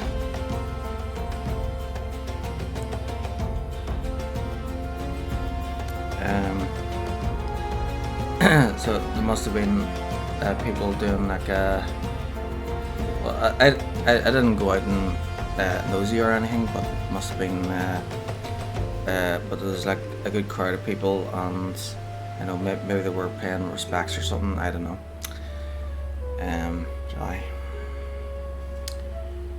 Street where it happened maybe blocked off still. I'm not sure. Maybe. But aye.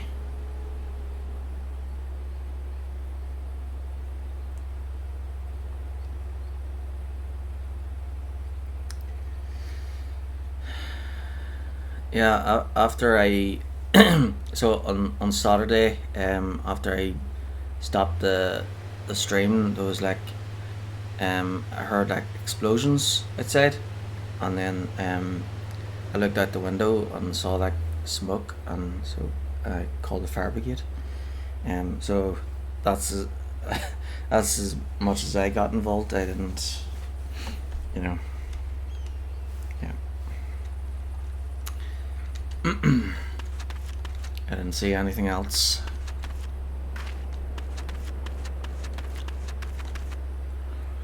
And then of course, every time something happens, there's people that like spread loads of rumors all over town, and it's annoying because that's not what the police say or what they say on the news. I think I think it's just that some people make assume things and then say that's what must have happened, and then spread the assumptions around, and then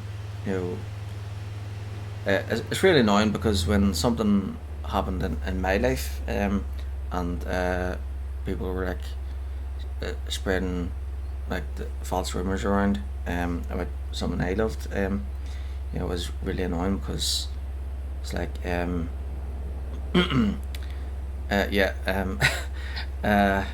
so the rumors was someone I loved was like in the ICU, and then the rumors I heard people spreading around is they're in the ICU because of their knees. And I'm thinking, but if they're it was their knees, they wouldn't even be in the ICU because it's life threatening. If it's to do with your knees, then that's not life threatening. It's like freaking idiots. They're idiots spreading rumors. It's really annoying.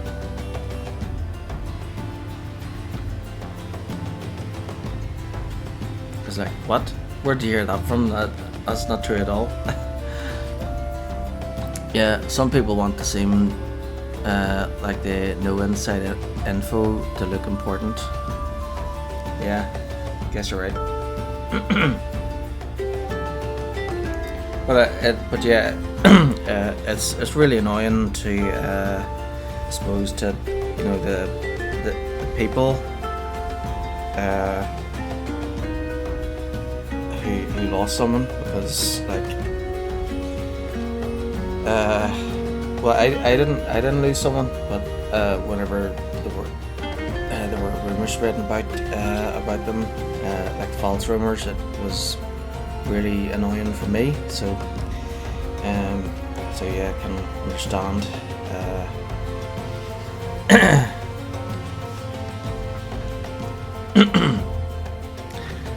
Yeah, I always try to not listen to rumors and only pay attention to like official sources, like the news and the place. Well, the news depending on what it is, of course, because a lot of the time the media will get stuff wrong. So back in the 20th, would get like several newspapers, so that we could like compare stories and like see what the differences are. So that so we'll be like, so like say if something happened, like something big in the news, and you get two different newspapers and compare them. The one will say this many people died in that event, and the other will say this many people died, and they're like two different numbers, you know. So I was like, oh, what's going on here? Somebody wasn't paying attention, or both of them.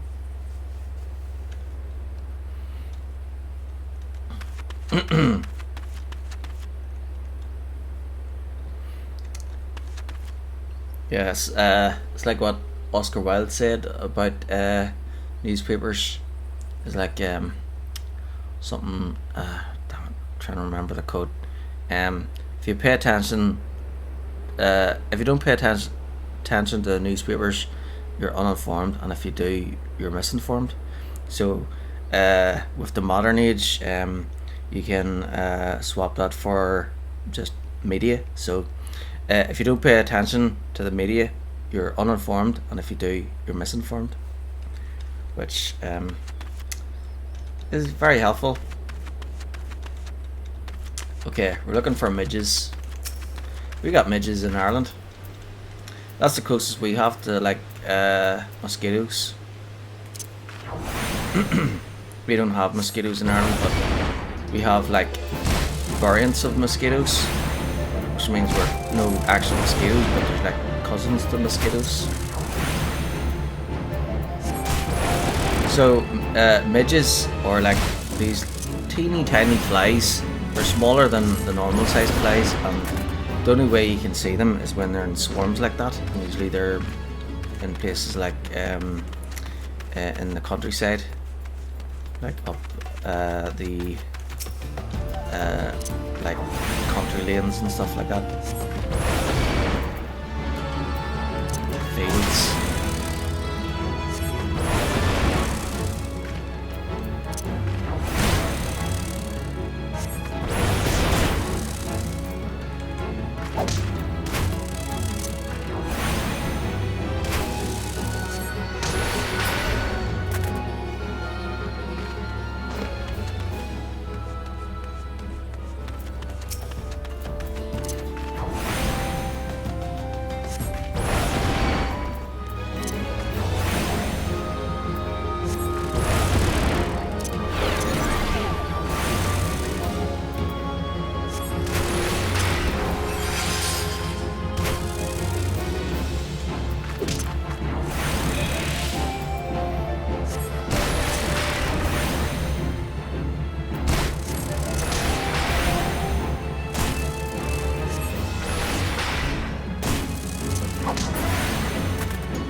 Oh wait, there's more.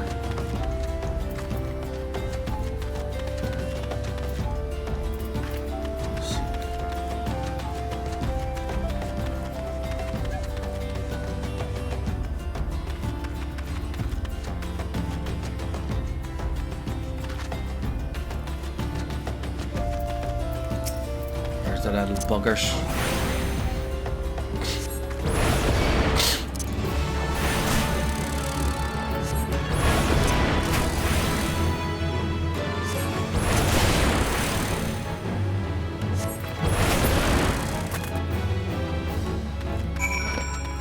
Report the Ul'dah at Horizon.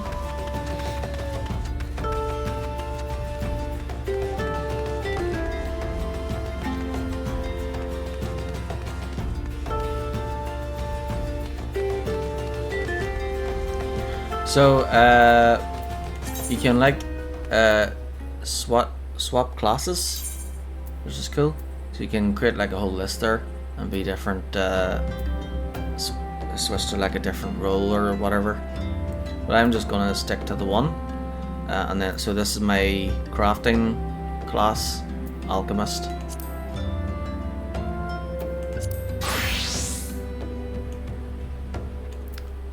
Well, that's our starting gear as an alchemist.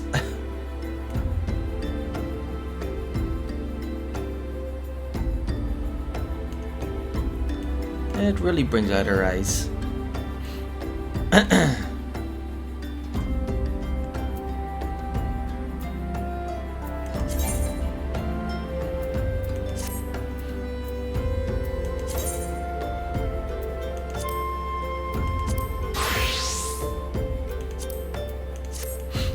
Still have to get the botanist somewhere. So the botanist is in Ul'dah apparently.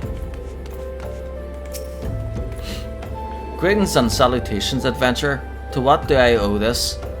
What, you've slain how many swarms of sun midges? You have my sincerest thanks. The brass blades have been struggling to keep them in check, so your assistance is greatly appreciated. Will you be staying in Horizon for long? If so, there is much and more you can do to help here. Okay, so this Disciple of War, nope, all classes, but that's weaker. So we'll take so there's two types of gear, one for physical damage dealer, one for physical and one for magical, and then so the magical one is the one I want, but that's weaker, so I'll go for this one instead, so I can sell that for money.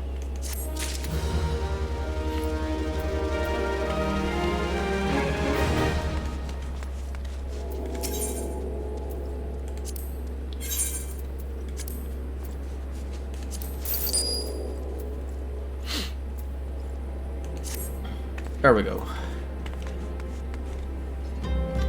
Alright, let's see. Last ladder, the lost hope. Scent of a mongrel. I might as well do that.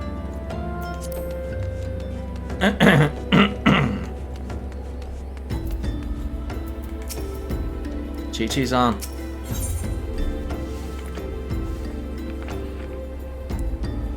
Scent of a mongrel.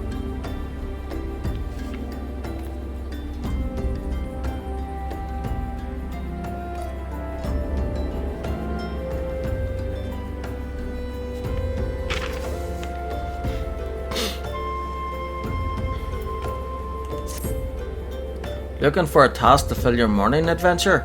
I may have just a thing if you're not feeling squeamish. Here's the job. I need you to draw 4 bottles worth of blood from the mongrels that roam to the south of here.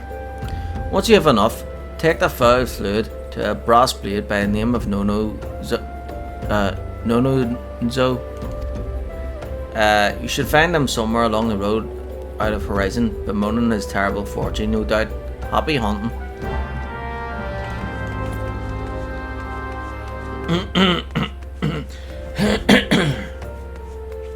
Scent of a mongrel.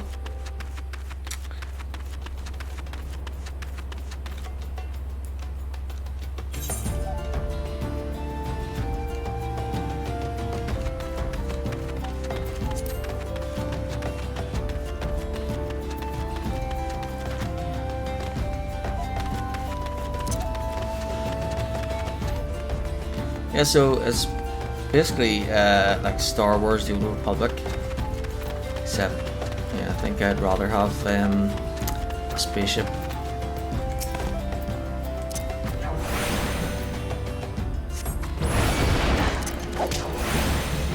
And a lightsaber. And the Force.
My, what big teeth you have.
Serves you right.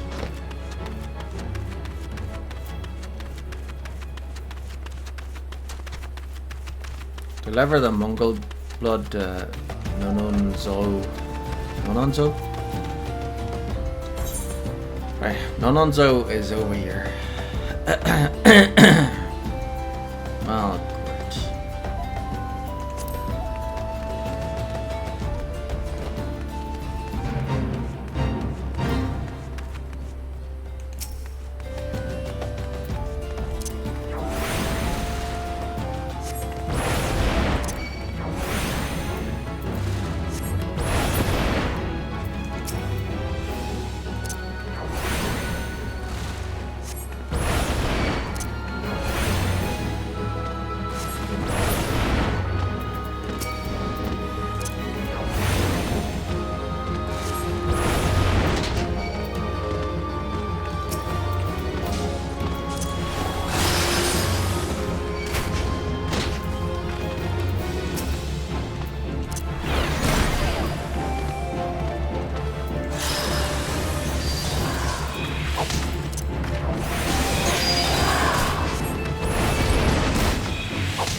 What the?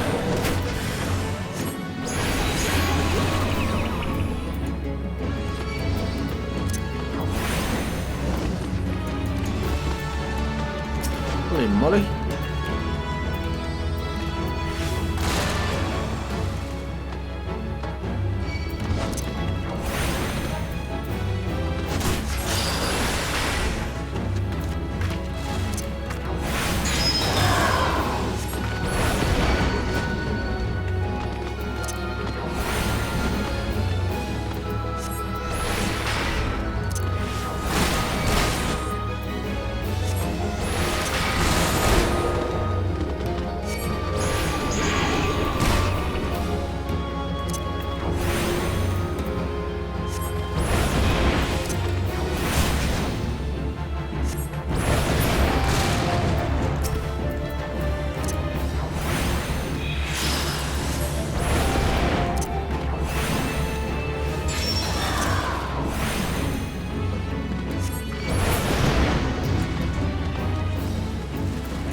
Hurrah!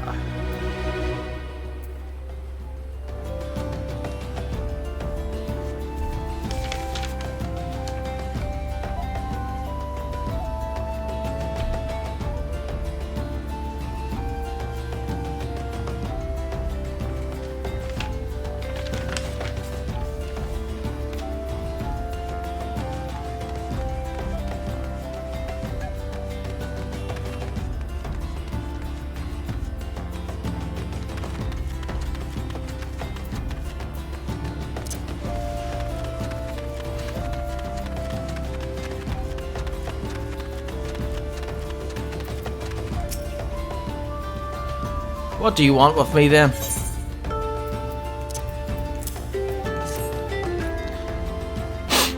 Is this Mongol blood? Thank the gods. Now I can finally head back to the horizon.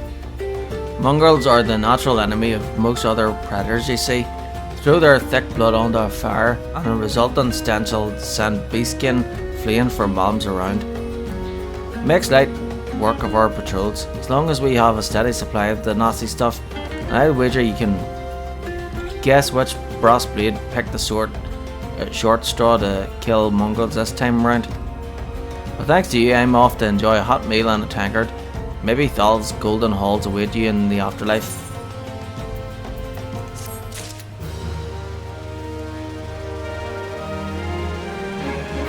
Whoop whoop.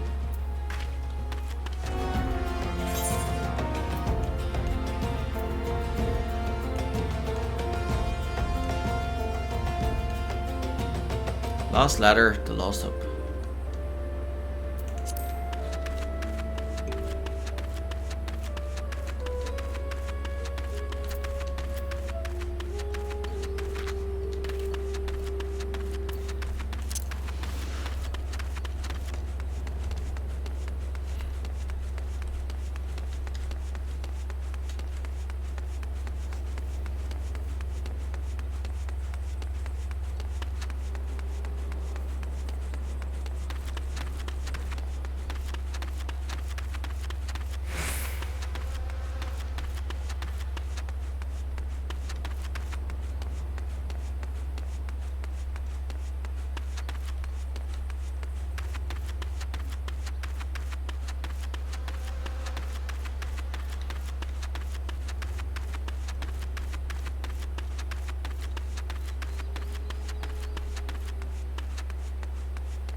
Well, the good thing about this game, this Final Fantasy, is that it's actually an open world,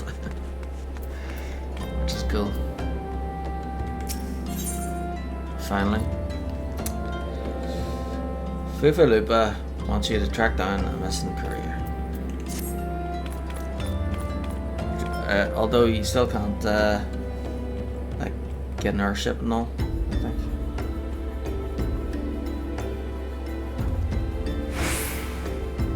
That would be something, wouldn't it?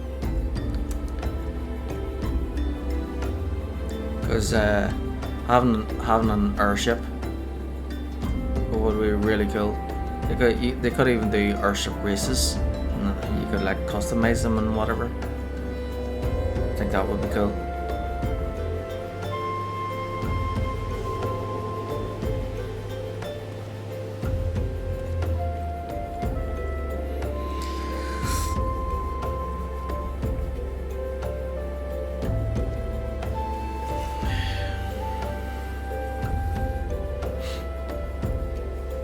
Pray allow me to enlist your aid, brave adventurer.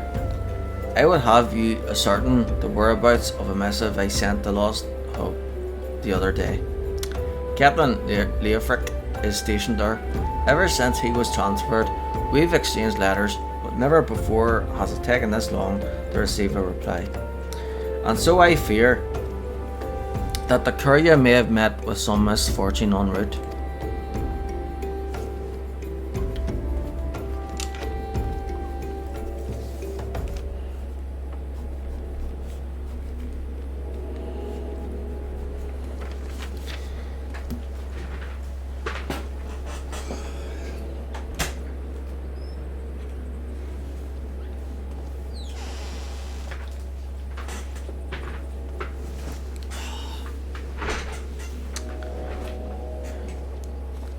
Actually, maybe I should make a cup of coffee. Aye, be right back.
Okay, I'm back.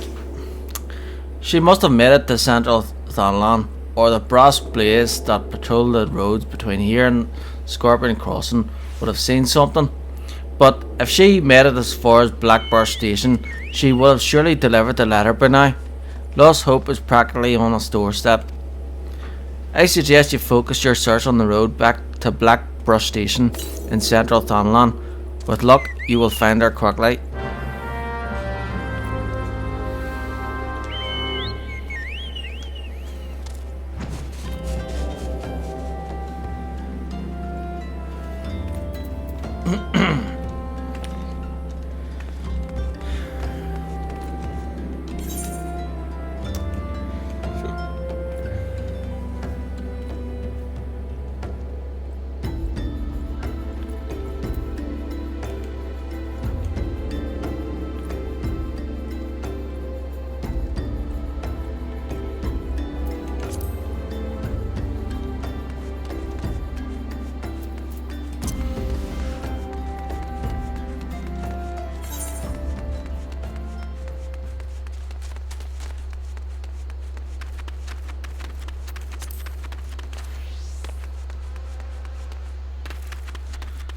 Back to the bridge then.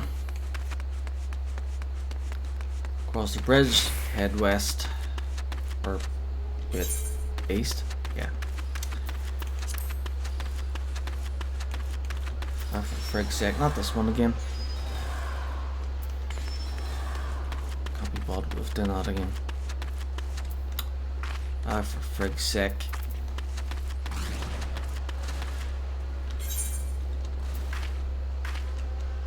Yeah, no way around that.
I'm not doing that again.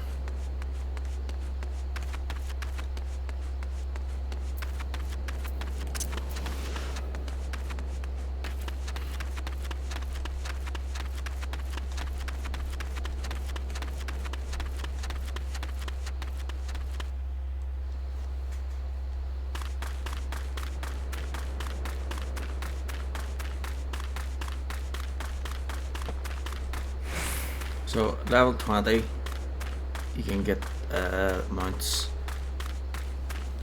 That's the way it used to be in the Star Wars, the Old Republic.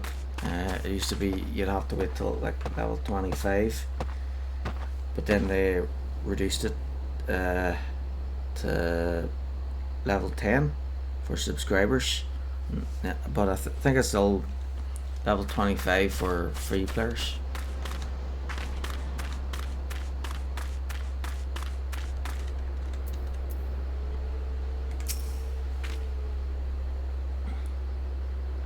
Oh, a letter? Aye. I've got Ul'dah's missive right here. I won't be delivering it anytime soon though. Got to tend to my bird's injured leg first. Even the most minor of cuts can fester if ignored. Ul'dah sent you, right? If this is a pressing matter, why don't you take it the rest of the way? Lost Hope's just past Blackbird Station to the northeast. Look for their tents by the river. Search for... alright. Deliver Ul'dah's letter to Leofric at Lost Hope.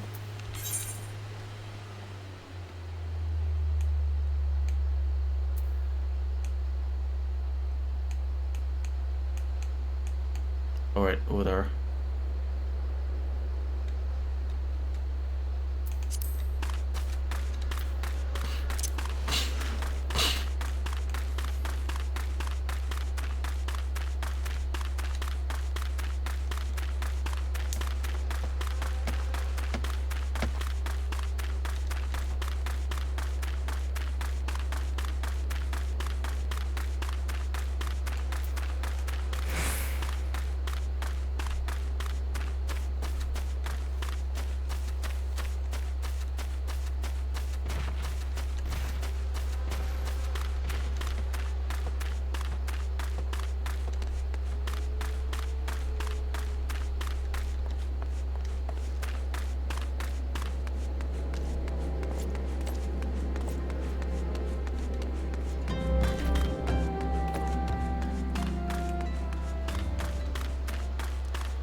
Long fucking way.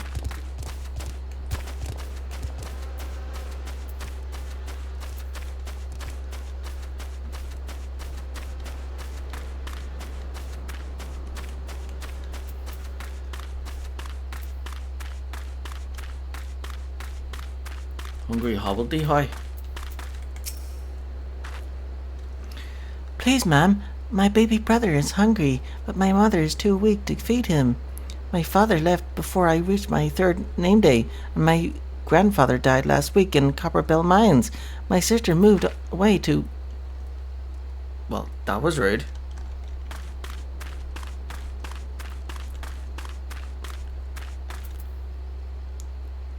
Kids randomly disappearing. Creepy. Just passing through, or will you be staying for a while?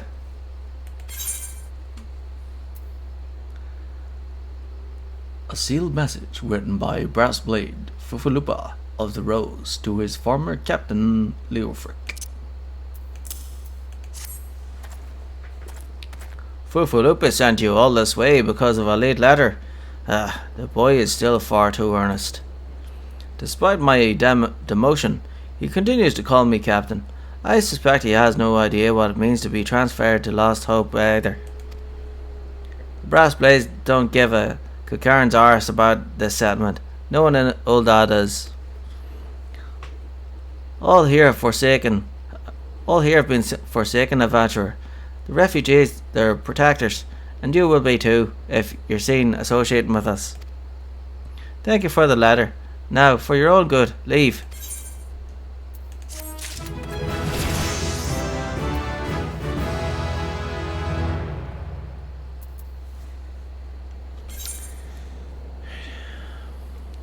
Alternative medicine. Today, gone no more.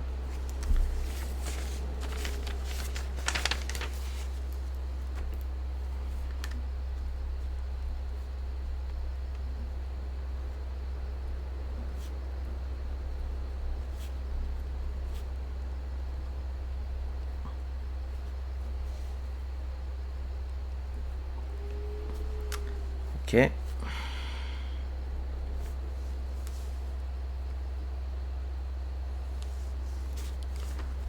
Alternative medicine.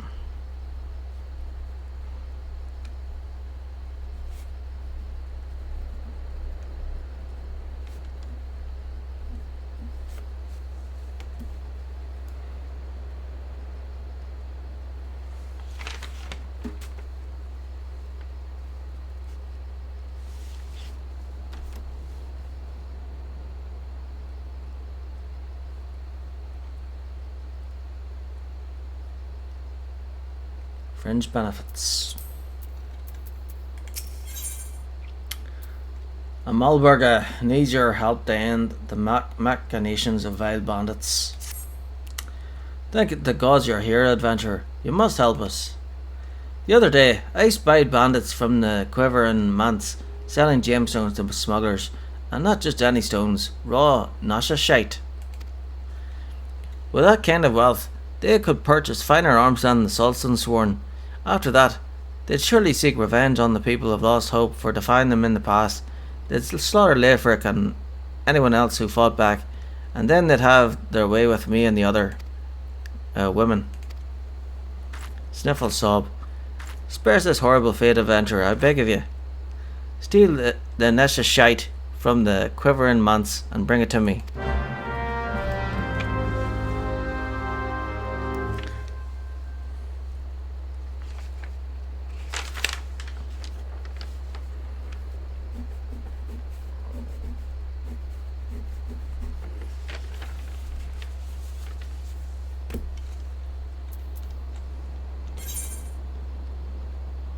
Okay, where are we going? What are we doing?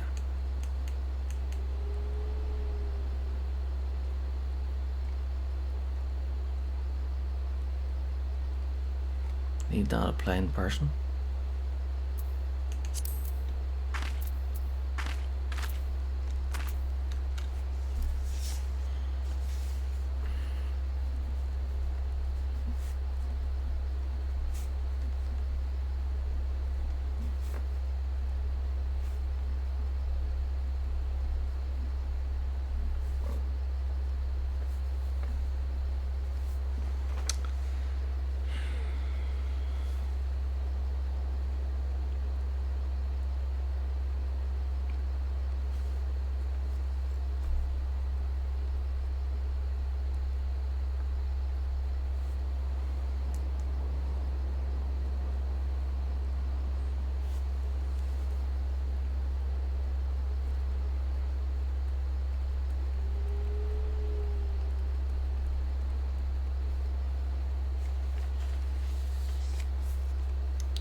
Fringe benefits. Steal the raw Nasha shite.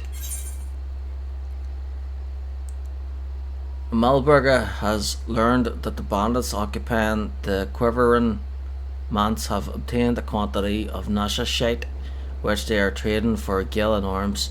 Steal the raw Nasha shite and deliver it to a Malburger.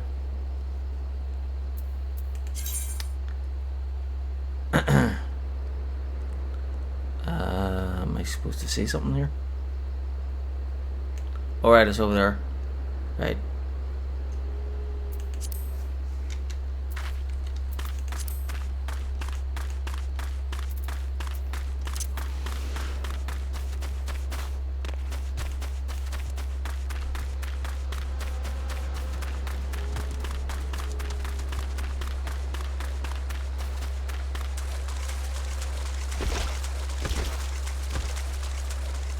Have to go over here and get the shite.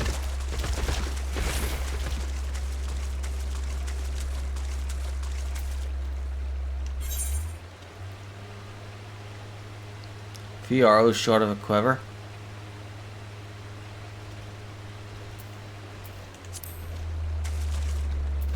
I think I'm going the wrong way.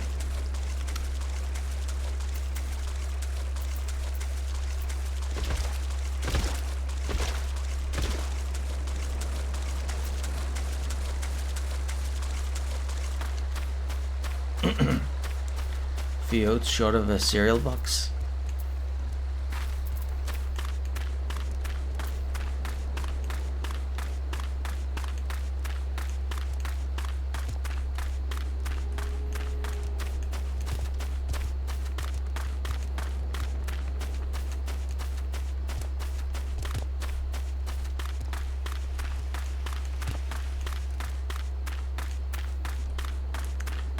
May need some bug spray.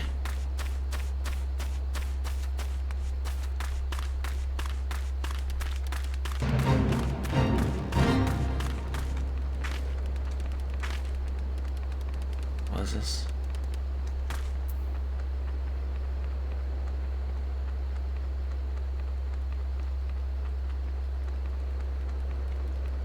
Summer home of Ul'dah Quivering, former syndicate member before tragically losing her life in the calamity, has been occupied by thieving bandits, one even claiming in fact to be the noble lady's heir. Rumour has it the bandits use the rundown manor to hide their booty, and a merchant is seeking aid in recovering his stolen goods.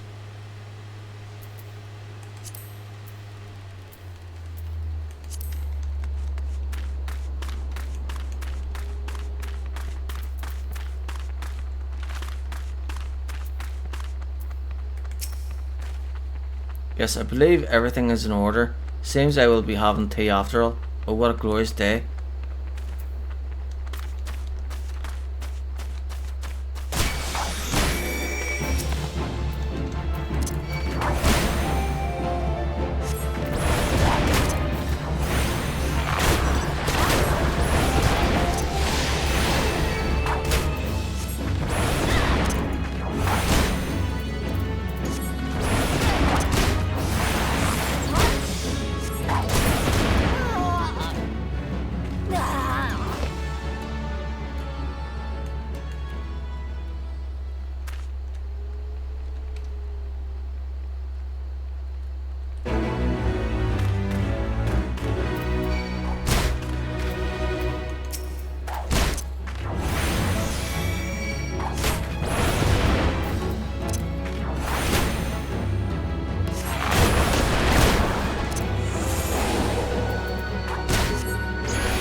Those little shits are tough.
It was so unbearable having to watch from the shadows while the bandits sold those precious gemstones. The Nasha shite. Excellent work, adventure. You've dealt the bandits a crippling blow. And finally, after being consigned to this shanty town for moons, a chance to improve the plight of the people, of course. Yes, improve their plight. I shall put the Nasha shite to good use, worry not.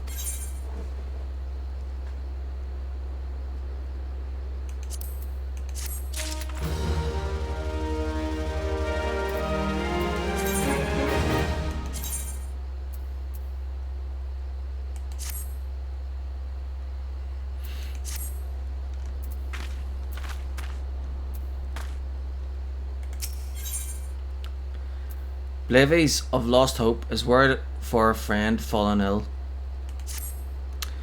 You look as if you've put a few beasts down in your days. Would you mind putting down a few more? A friend of mine has been taken ill, and I simply must have gagging toad's secretions from the liver of a toxic toad to treat him. 2 vials would suffice. You can find the nasty creatures in the unholy air. Do me this favour, I beg you. My friend will die without treatment, please.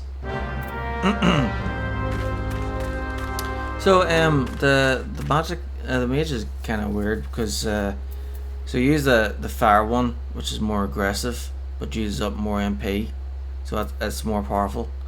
But then once the MP reduces, you have to switch to the ice one, which uses less MP but does less damage. So basically you want to stick with fire until you can't, and then switch to ice. And then once the MP builds up again, switch back to fire again. Right, so going over there.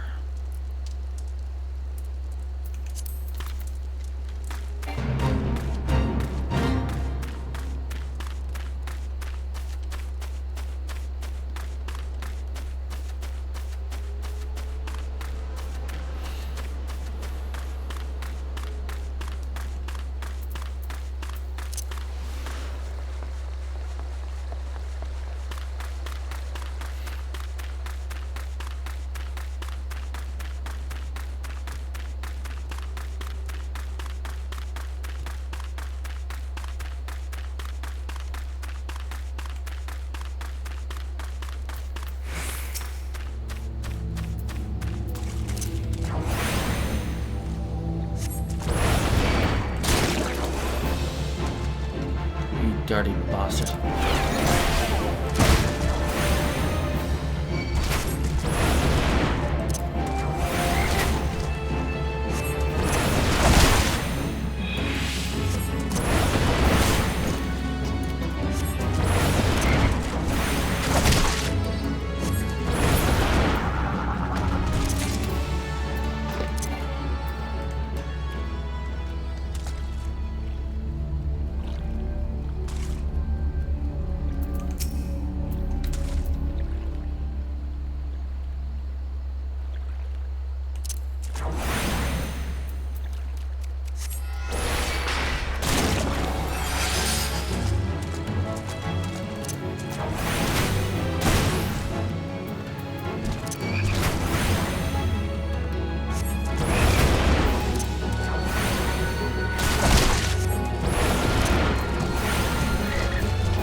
I must have 2 vials of Gagantoad secretions from the liver of a toxic toad.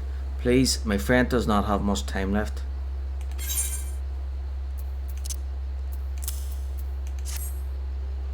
Oh, bless you. You're not a moment too soon. After some light preparation, I'll be able to give this to my friend. He has always had a weak heart. Were he rich, he could take the meals and regents he needs, and we would have no need for such foulness as the bile of toads. Hope is not all that is lost to us here. Gil and good health are scarce as well, a necessary evil in a nation such as Ul'dah, I suppose. The few at the top feast and flourish, while the many at the bottom starve and suffer.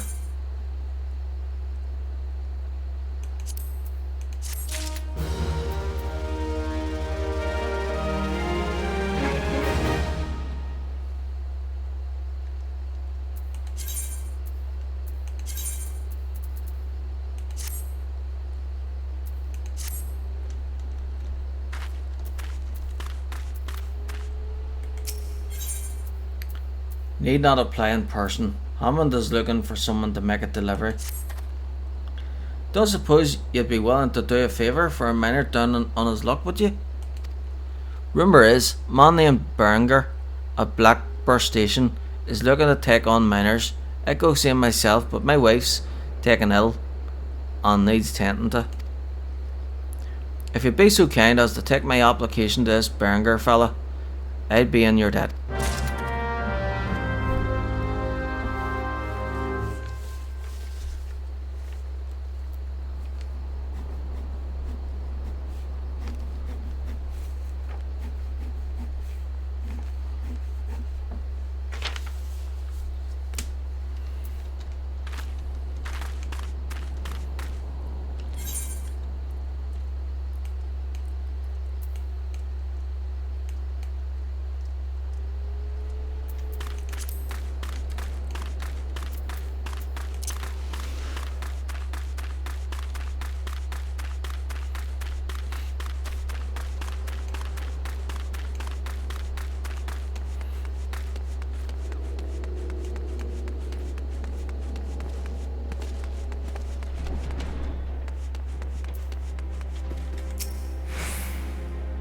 State your business, quick like, I'm busy. Another miner looking for work, is it? Let's see, everything looks to be in order. Alright, I'll go ahead and add them to the list. These refugees are bloody 12 cent. They break their backs for next to nothing. And when they're washed up, there's always another to take their spot. Poor fools dig up pebbles worth more than they'll see in their whole lifetime. Ul'dah can be a right cruel place at times, but I ain't one to change what ain't broke.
I thought I told you to get out of here. What, looking for a chance to do some good? Guess I can't force you to leave. Damn stubborn adventurers, the lot of you. Fine then, listen well. Band of outlaws has taken up residence at the Quivering Manse on the ridge to the south. Their leader has styled himself heir to Eland Quivering, the syndicate member who died in the calamity. The Baron and his cronies are not more than a pack of jackals. They prey on the people of Lost Hope, robbing them of what little they have. I myself cannot act without endangering the refugees, as they know my face and will retaliate against Lost Hope. You, however, are not known to the bandits or their allies. If you wish to help us, then deal with the Baron.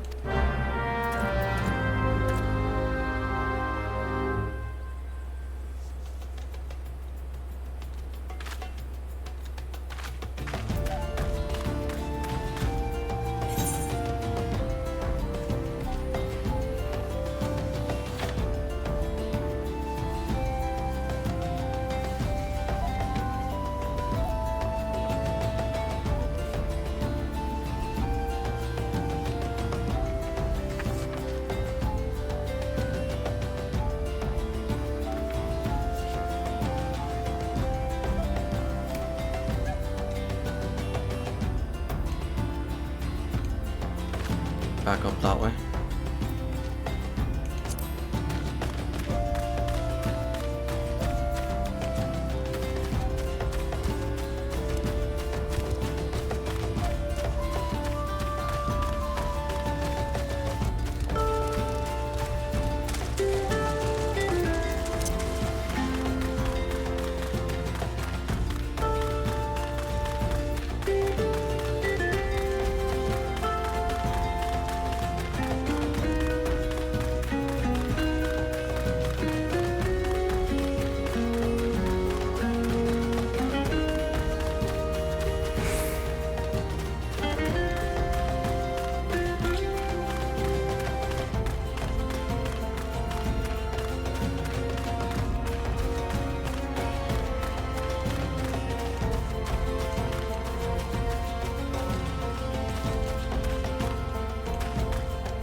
So it is done. Good. I hope that wretch died screaming.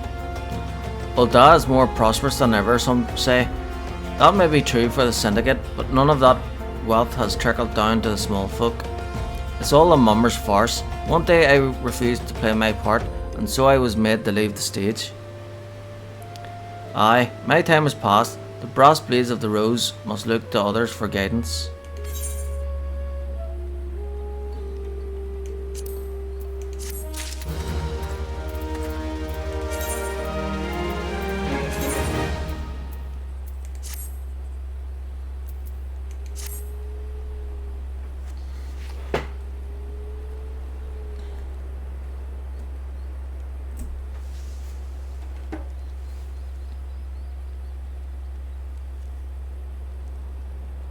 Oh, it's after midnight. So, time to open the next window.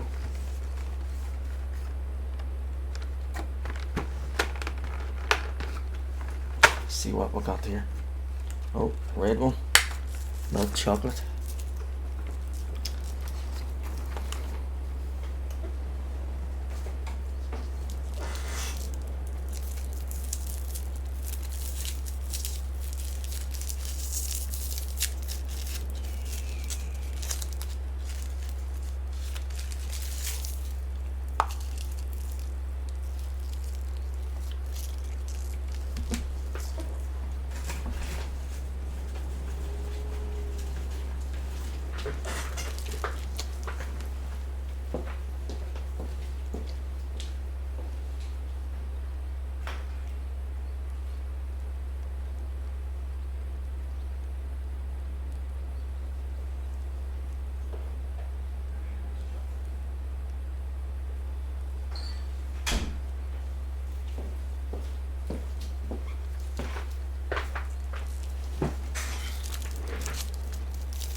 Well, how are things?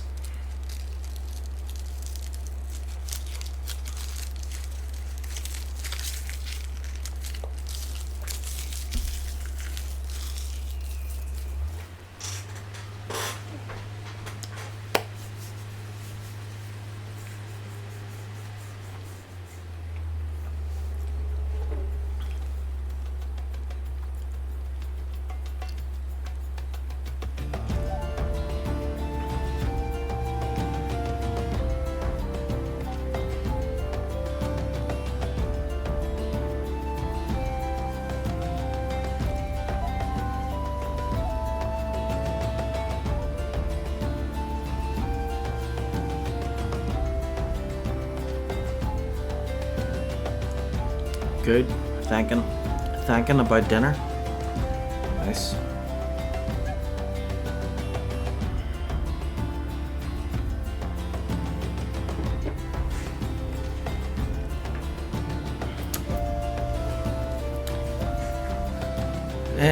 Let's see. Well, I was going to make a grilled cheese earlier, but the bread was out of date, so I just had slice of cheese, which I had already cut beforehand, and then a bagel.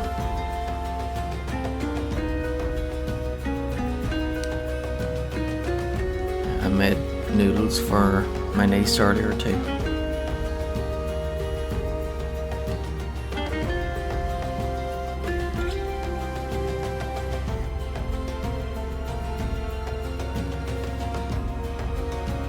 Oh yeah, bagels are good.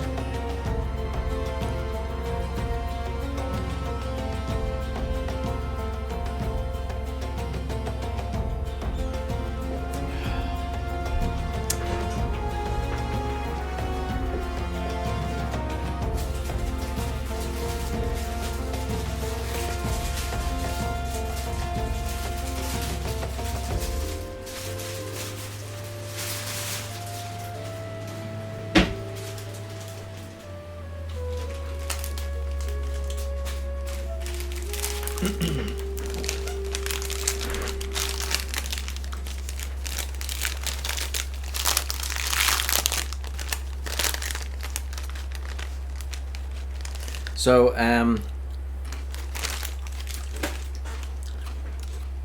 new plan. So, whenever I get to level 30, my character will upgrade to their better version. But then once I've beaten the main game and I move on to Heaven's Word, I'll roll to decide which class to go with.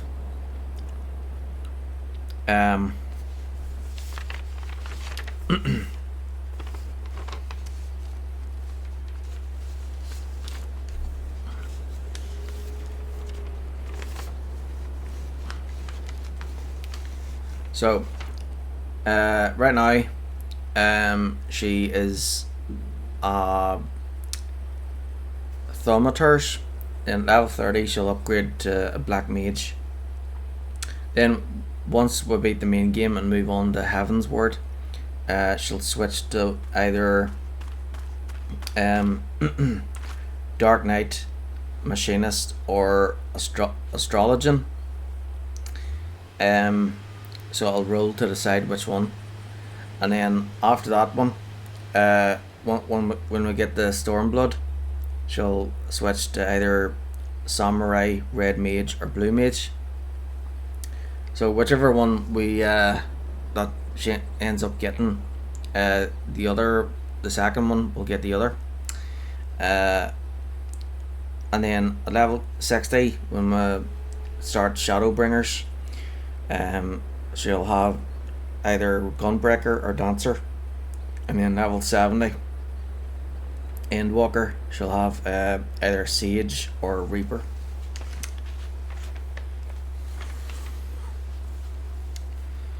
Yep. Passing a blade, Leofric would like you to deliver an item to Horizon. As you may have noticed, I'm in no shape to leave Lost Hope right now, so in my stead, I'd like you to return to Horizon and give this dagger to Ul'dah. Although it's just an old ornamental dagger, it belongs with the brass blades of the Rose. Aye, I should have given it to the boy before I came here.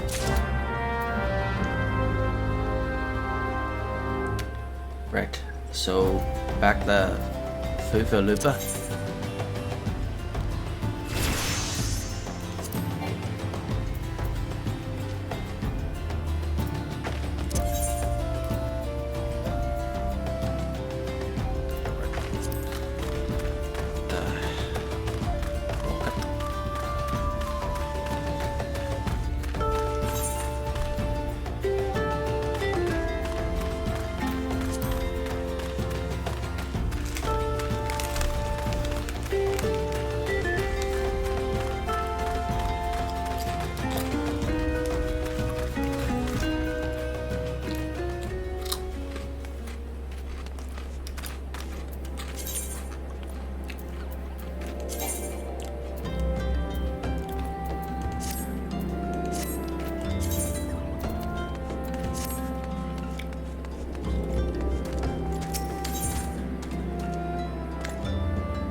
Sorry that I'm not talking that much.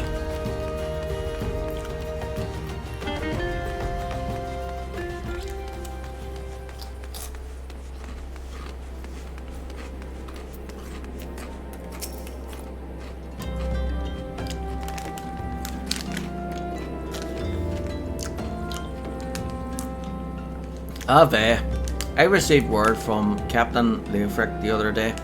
Thank you for delivering the letter for me.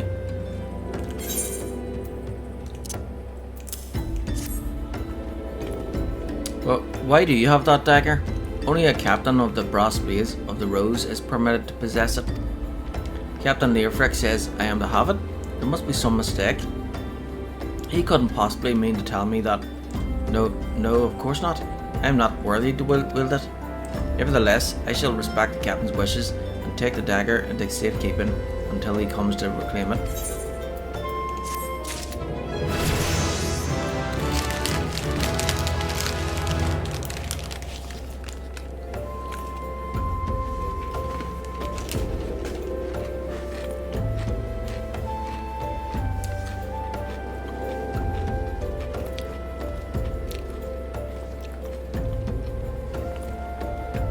So apparently all the girls will be in tomorrow after school.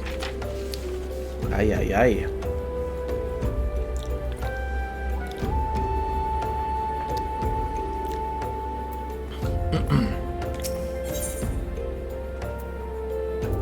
Ul'dah needs you to assist his fellow Brass Blades. Brass Blades of the Rose have need of your assistance once more, Vey. Thaumaturges from the ossuary are presently surveying the footfalls of ancient relics. As the area is rife with wild beasts, the Horizon garrison has been charged with their security. But Captain Baldwin sent only a handful of brass blades. Despite his assurances to the contrary, such a small unit cannot possibly be sufficient to protect our patrons. I would have you offer your assistance to my comrades. Pray travel to the footfalls and speak with Todoruna.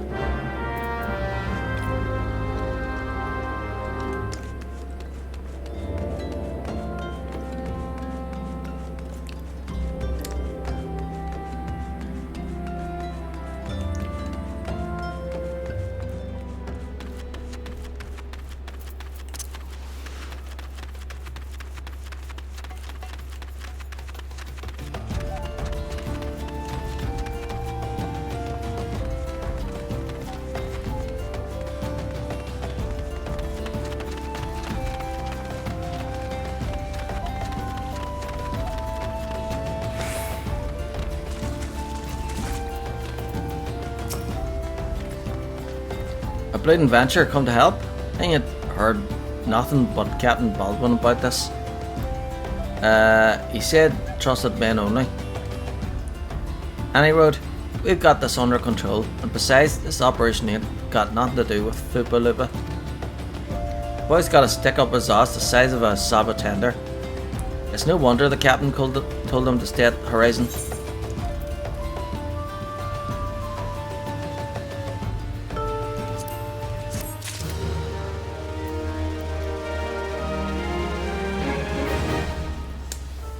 Storm's coming.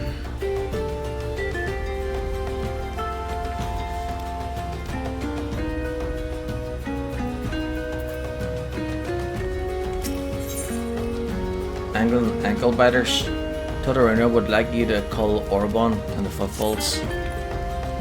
Since you're here, might as well make yourself useful. The Orbon swimming around the site are disrupting the thaumaturge's work, which means we've got to slaughter the lot of them. You can help us out by culling 6 of the beasts. Let me know when you've finished.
Much obliged, Venture. That's 6 fewer Oribon to pester our guests.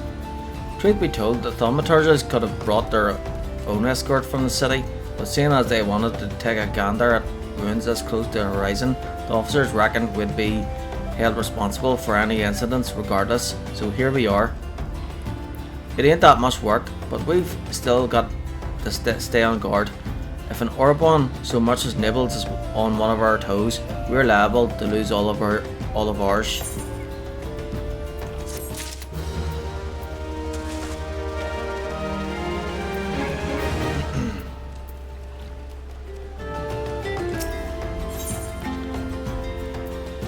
Nunu Zofa wants you to deliver a message to Crescent Cove. Hey adventurer, mind running a message to Crescent Cove for us? Captain Baldwin's planning some festivities for the thaumaturges, you see, and he wants them treated to the finest food and drink. Nothing but the best for distinguished guests, eh? Head west and south to the village and tell Raph that he's to deliver a bounty of fresh fish to Horizon for the feast.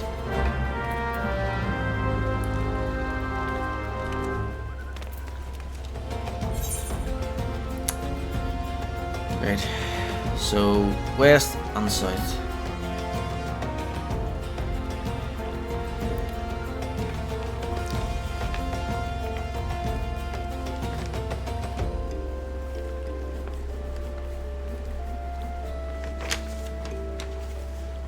So this fishwife's life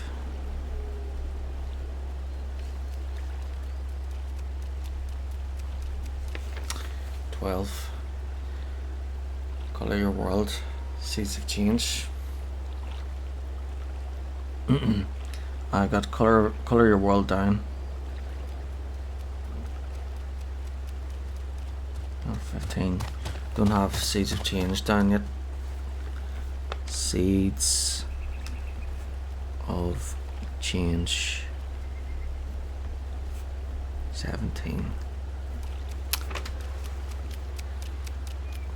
Drama Queen, Raven, New Depths. Yep, I've got those down. So the main game is levels 1 to 50, so anything over 50 is DLC. So Drama Queen is for, well, I suppose some level 50 stuff could be DLC too, like. But yeah, there's some quests there that are like level 70 and 65 and whatnot. I've got them down on my notes as well, so I don't miss them. Right. Although I suppose I should have wrote that down in blue there.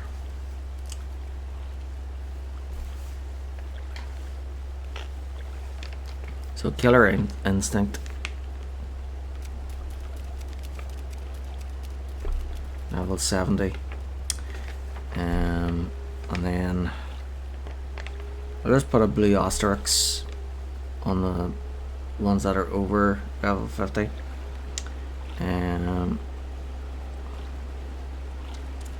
There's we have the Samurai. That's DLC. That's part of Stormblood.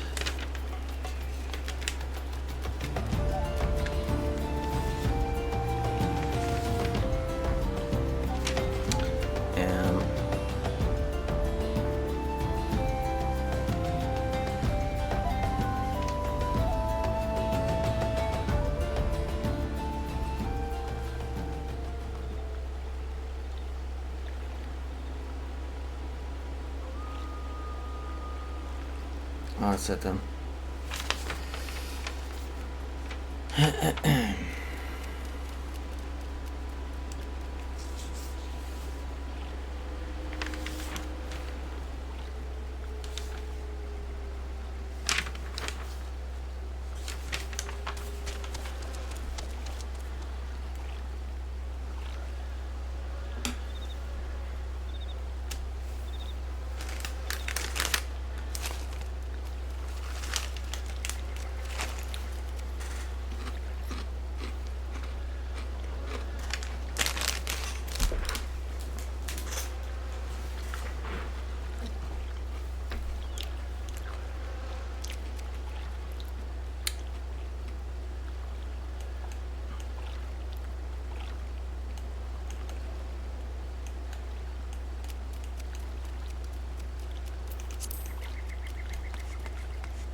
mincing rubbish.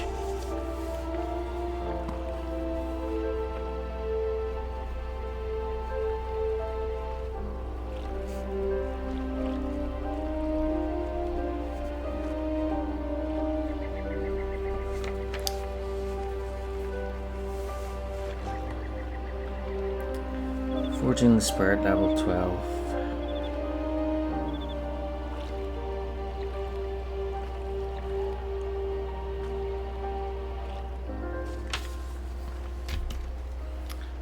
Okay, I suppose I should do the level 12 and 13 here. And then go back to... I should do these three. And then return to Ul'dah to do Forging the Spirit. Fresh fish for Captain Baldwin, of course. We will do our best, madam. Unfortunately, we've had a poor catch in recent days on account of the rough seas. More boats should be returning soon, but I cannot promise that their catch will please. But don't worry, my lady. The captain will have his fish, I swear it. So, sword for gladiator or PLD. It's PLD again. It's not pugilist.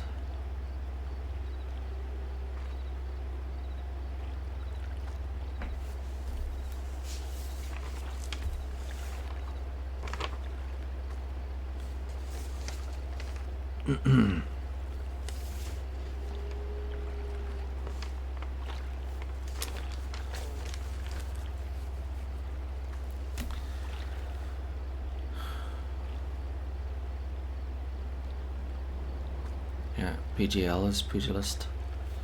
MNK. Monk.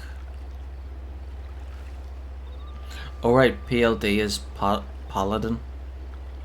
That's right, so the paladin is the upgrade for gladiator, and monk is the upgrade for pugilist. And then thaumaturs, black mage, BLM. BLM. Yeah, BLM is not Black Lives Matter, it's black mage. Black mages matter.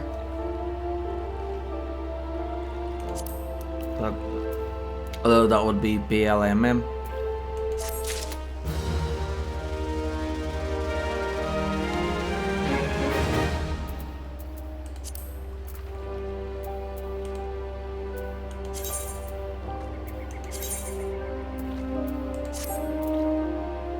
Whoop, better staff, nice.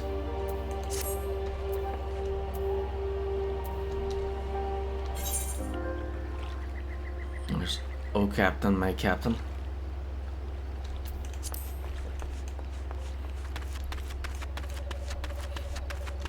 Right, let's sort out this lady and her fish. Elian of Crescent Cove seeks help removing debris caught in her nets. Have you some time to spur an old fishwife, friend? I've nets what need tending, as you can probably tell. These nets you see hanging here are used to haul in fish. Problem is, in the doing, they dredge up all manner of junk from the sea bottom.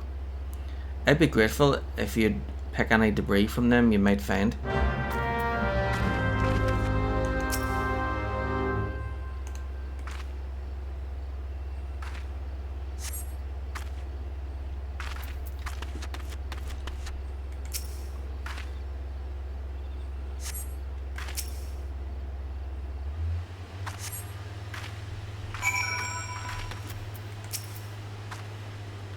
Thank you, dear. That's one less chore that what needs seeing to. Tell you, 'tis no easy thing being a fishwife. Not when not mending nets and patching sails. I'm praying to Limelin for still waters and hearty haul. Still, I wouldn't trade all the hard work for anything.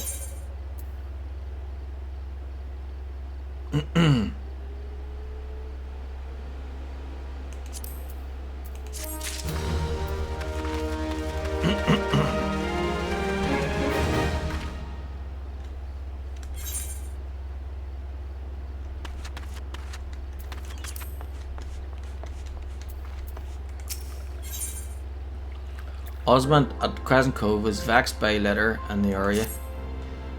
What a pain in the bloody arse. Who do those Lamentians think they are anyway? Just look at all this, would you? A merchant from Limsa Lamentia dumped this junk when he shipped out. Claimed it wasn't fit for selling, so he just up and left it. Barbarians, what passes for etiquette across the Strait of Merlthor? Don't suppose I could ask you to clean up the rest for me, eh? Please? I've picked up so much junk already. The mere sight of it fur makes me gag.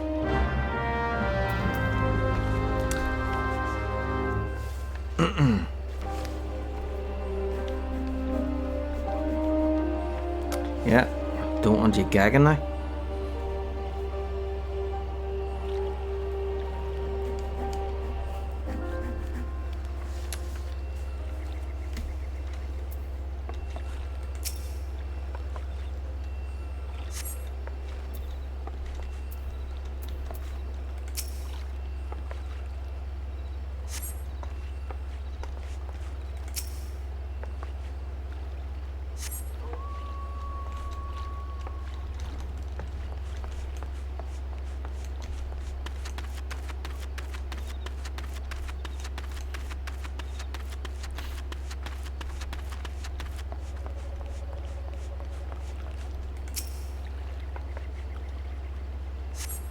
Be right back, getting some food. Alright.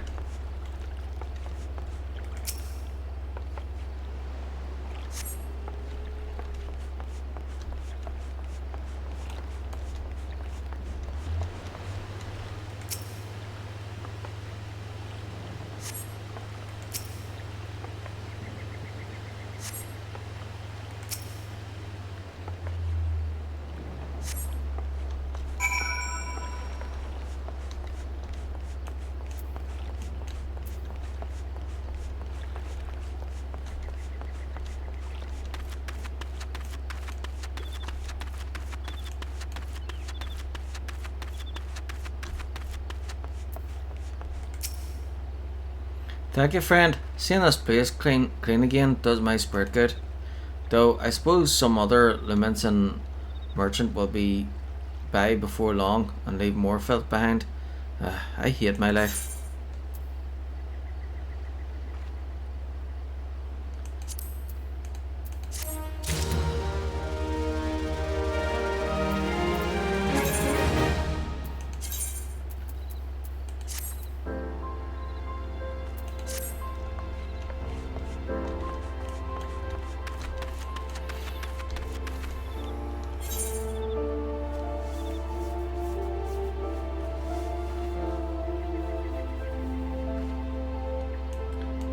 Okay, if I return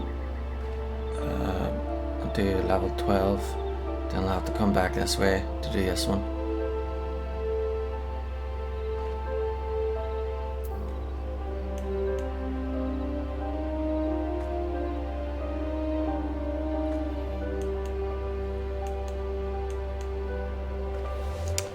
Might as well do this one.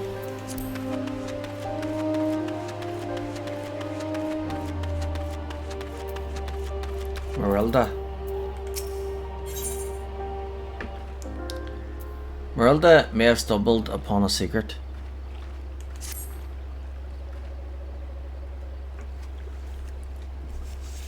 You are an adventurer, are you not? I know this is sudden, but I have no one else to turn to. Last night, a gang of bandits from the Quiver and Manse were in their cups, and I overheard them discussing their plans. It seems they have come to collect gemstones stolen from the Copperbell mines. Nasha shite, I think I heard one say. We are to meet with their co-conspirators soon at the Footfolds. Oh, what did you say? Illicit exchanges and shadowy dealings. Brass blades cannot abide such maleficence.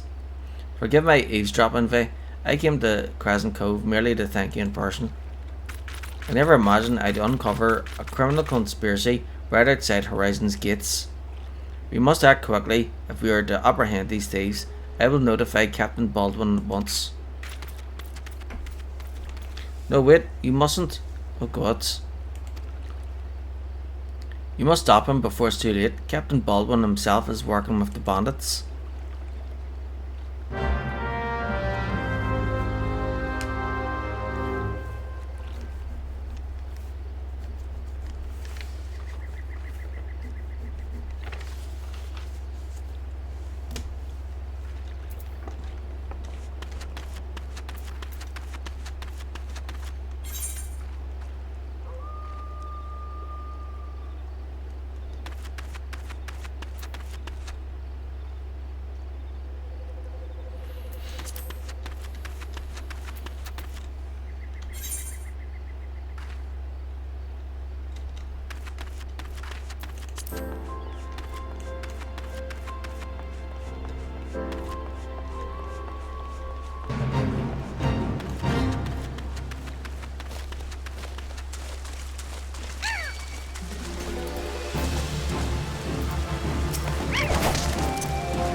Duty calls. Commence battle for O Captain, my Captain.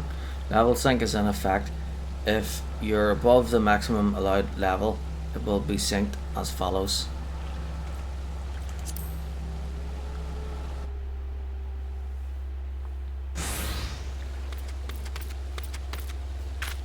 Captain Baldwin, sir, I've discovered something shocking, something horrible. Someone has been stealing gemstones from Copperbell mines and... Wait, those gauntlets, those boots, why, you're one of Quivering's men. Sir, that man is a thief and a scoundrel. And, what of it? His coun's good, and that's what counts. What? Captain Baldwin, are you working with these men? It cannot be. I told you to stay on Horizon, Ul'dah. It didn't have to be like this. They get their Nasha shite, I'd get my gill, and none would be the wiser. But sir, what if your crimes are uncovered? What if Lord Lolorito finds out? You goddamn fool, don't you see? I'm acting under the authority of Lord Lolorito himself. No, that can't be true. Why do you think people join the Brass Blades, Ul'dah, to serve and protect? Ha! We're not the bloody flames here. We do this for the coin. You there, adventurer, do you remember me? Well, I remember you. I'm Sir Baron von Quiveron, the 4th Esquire. You killed my brother, and now I'm going to return the favour.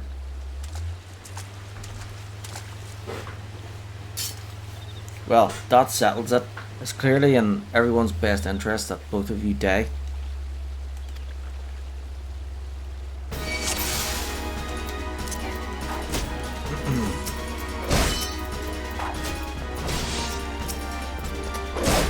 Well, time to go sleep.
You're stronger than I thought.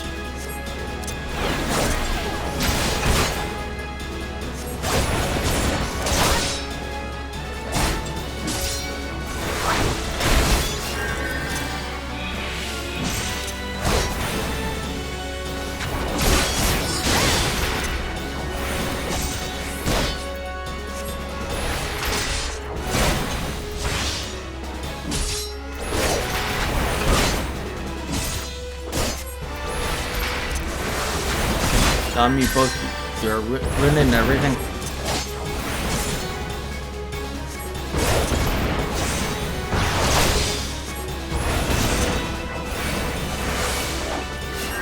Where's Spear Bay?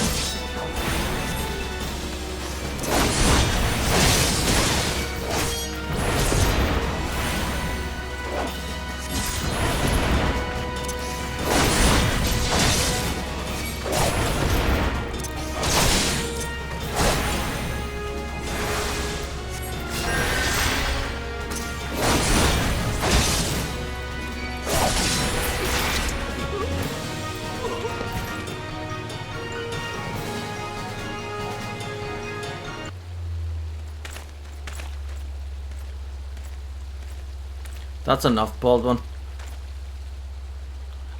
Your partner is dead and your plans are undone. You've no reason left to fight. Stay out of this, Leofric. I don't take orders from you. I may have spared your life before, but if you interfere, I will not show you mercy. And what mercy will he show you, I wonder? You who have done so much in another man's name. What are you blathering on about? Every fisherman in Crescent Cove knew about your meeting, you arrogant fool. Quiveran's men couldn't keep their mouths shut. Imagine Lord Lolorito's surprise when he learned that a rank and file brass blade was using his name to advance a personal agenda. He knows, 7 hells, but I'm a captain, he wouldn't.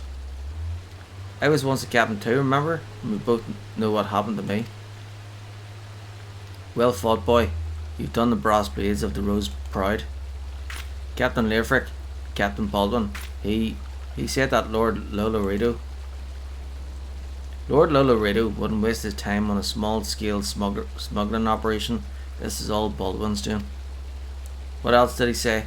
That's all our brethren are no better, and that each and every one cares for naught but coin? Ha, mere excuses to justify his schemes.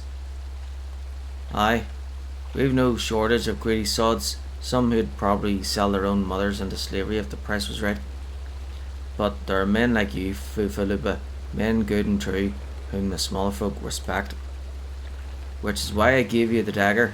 The brass blades of the Rose need a leader with honour, and you're the most honourable man I know. Sniffle, sob, Captain. Thank you for all your help, Faye. The Captain and I will escort Captain Baldwin back to Horizon. Pray visit me in town when next you return.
Welcome back, Faye. So much has happened.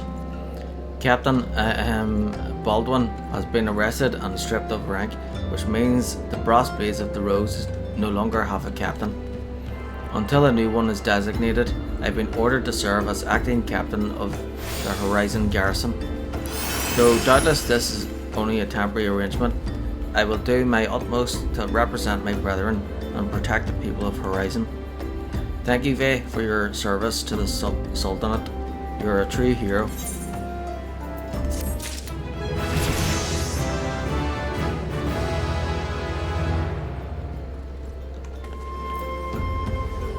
Fire 2. Swift cast.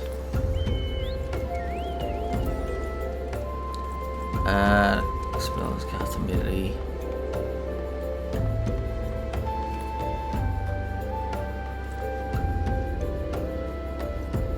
Oh, that's cool.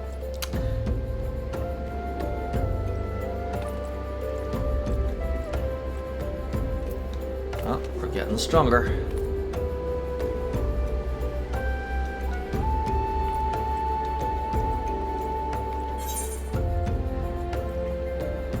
Secrets and lies.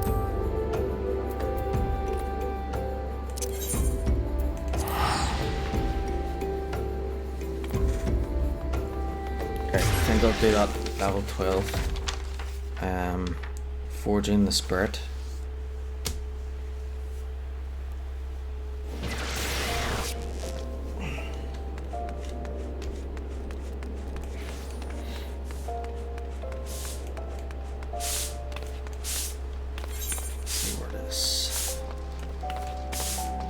Forging the Spirit.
Did I go all the way back here for none? Can't find it now.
Faithful Ul'dah would entrust you with a matter of grave import. I salute you, honoured friend. As acting captain, I should be much obliged if you would grant me a personal request. In our efforts to ascertain the full extent of the former captain's corruption, we have been poring over his personal correspondence. Our search unearthed this sealed letter addressed to a man named Owen, but he is one of the Sultan's sworn elite. I can think of no reason why he should have any dealings with Baldwin. We now know that the former captain was consorting with a coalition of criminals. Could it be that Owen was too? This letter may well serve as evidence of their collusion, and so I dare not tamper with it myself. But given the events of recent days, I knew not whom to trust with this information until now. I have chosen you, Vey. Pray bear this letter to Mistress Mamodi of the Quicksand and relate the circumstances of its discovery. Not only is she a staunch supporter of the Sultana, but she is well acquainted with the Sultan's sworn. She will know how best to proceed.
Vey, it's been too long. Dadanan tells me you've been keeping busy in Horizon. I want you to know that I'm grateful for everything you've done for the people of Ul'dah. Even though you've seen the seedier side of our city, you've continued to help your fellow man. Believe me, the folk around here love you for it. What is it? You look like you've got something to say.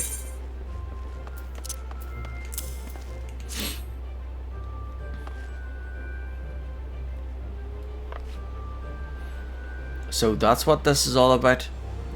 Lupus thinking one might have been in league with Baldwin, that this latter could be proof of something shady. Well, you needn't worry. Owen's as loyal as Sultan Sworn as I've ever known. I haven't the foggiest what this says, but wait a minute, wasn't Owen the one who... Oh hells, I got a bad feeling about this. Listen, Vey, I think I know what this is all about, but I need you to swear to keep it quiet. If you'd rather wash your hands of this business, I won't hold it against you, but if you're determined to see it through to the bitter end, say the word and I'll explain.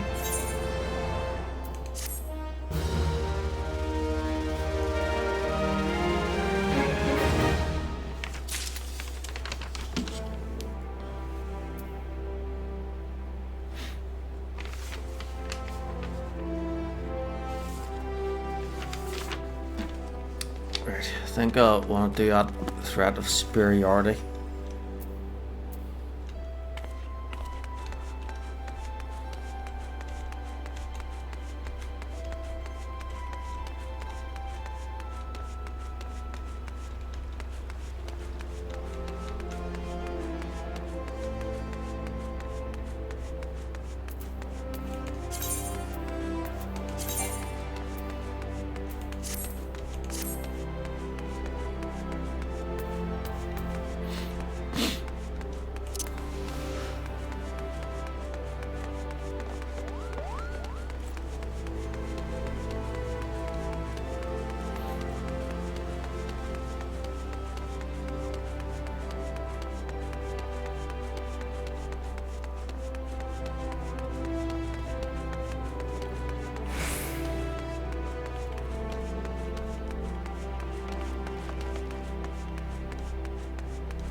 Guildmaster Kokobuki urges you ever deeper into the yawning abyss of thaumaturgy.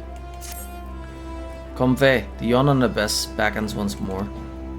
Today Kokobezi will instruct you from the chapter entitled The Threat of Superiority.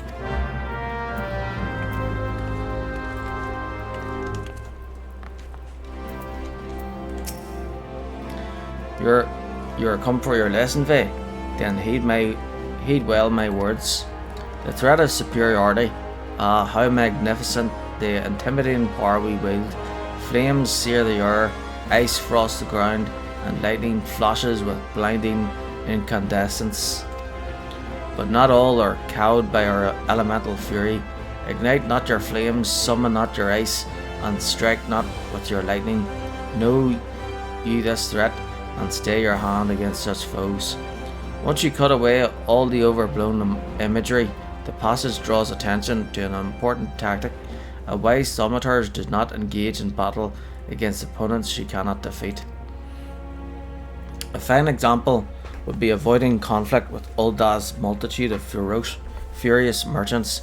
These soulless, ravening creatures are afflicted with the madness of unsatiable avarice. Do you perhaps recall the crate of ether you retrieved from the Amalja bandits?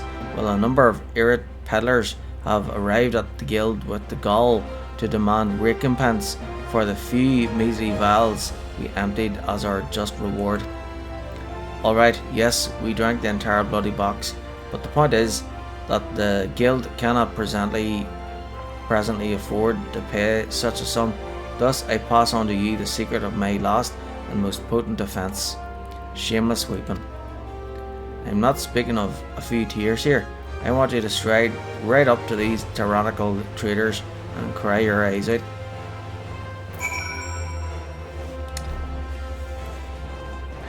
Great.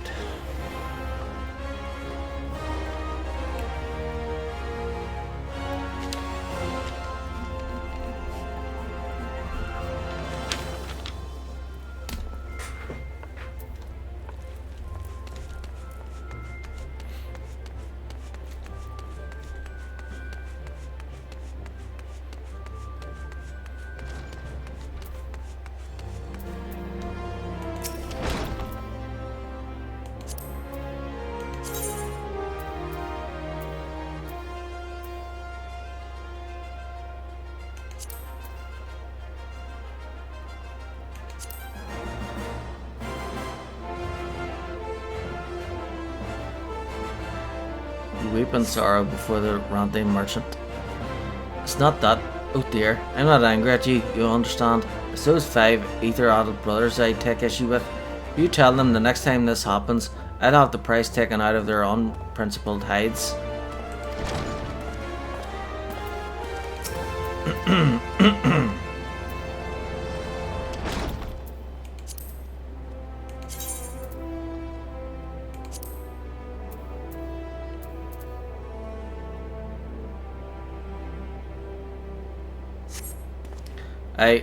Alright, miss.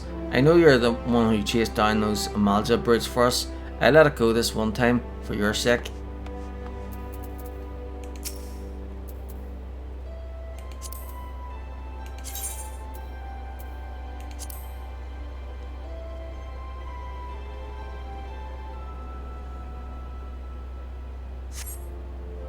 Well, you needn't cry about a few vials of ether, lass. I'll tell you what, you dry your eyes for me, and I'll take care of the loss out of my own purse.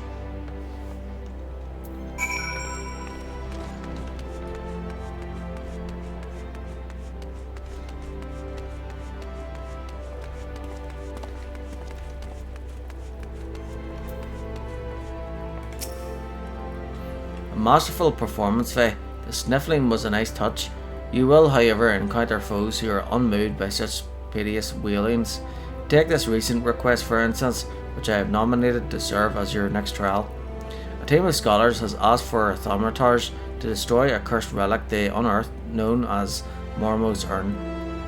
While pottery is by and large immune to tears, it is the Alacran thieves that subsequently stole it that concern me. The Alacran are an organisation of criminals not normally known for their gentle or understanding dispositions. Rather than attempting to engage an entire gang of their thugs, I would suggest you neutralise the threat to your person with a well-timed sleep spell. Alacran have been seen travelling in the southeast of Drybone. Find them and destroy the urn they carry.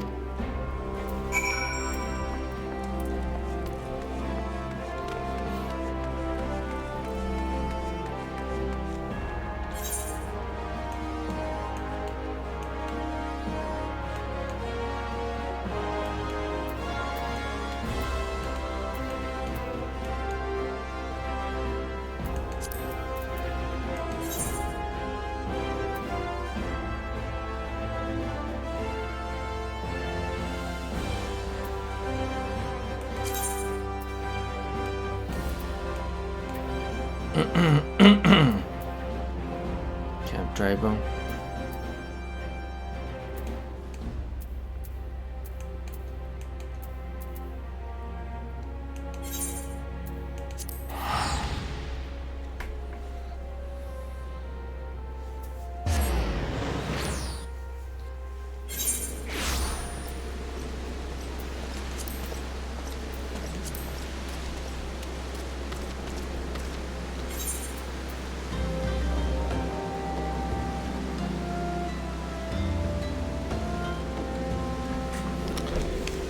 Let's see. Check the sites.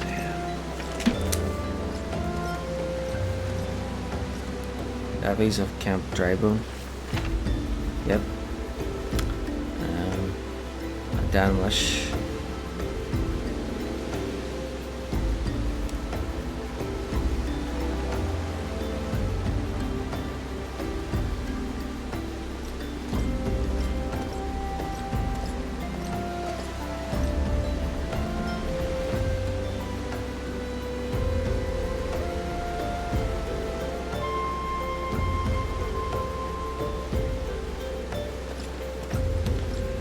All dogs go to hell.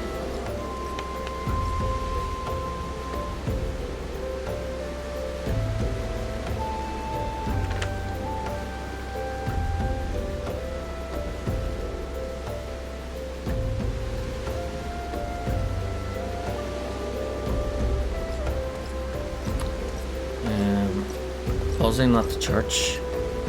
Or buzzing at church.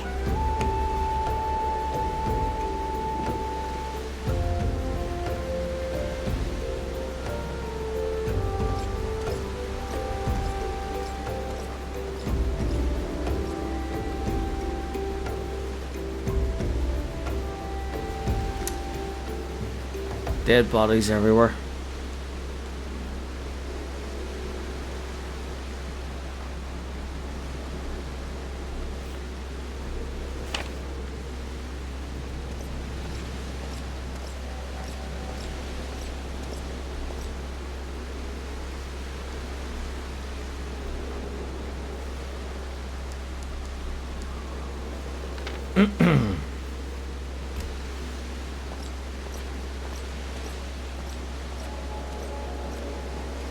Right.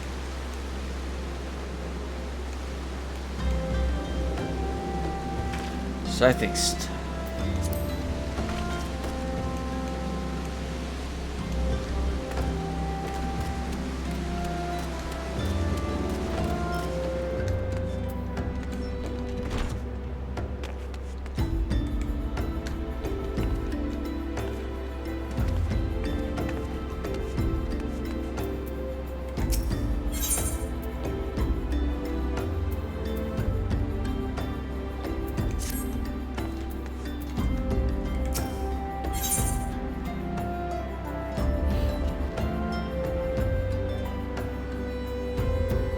Stone soup.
Marmor's Urn.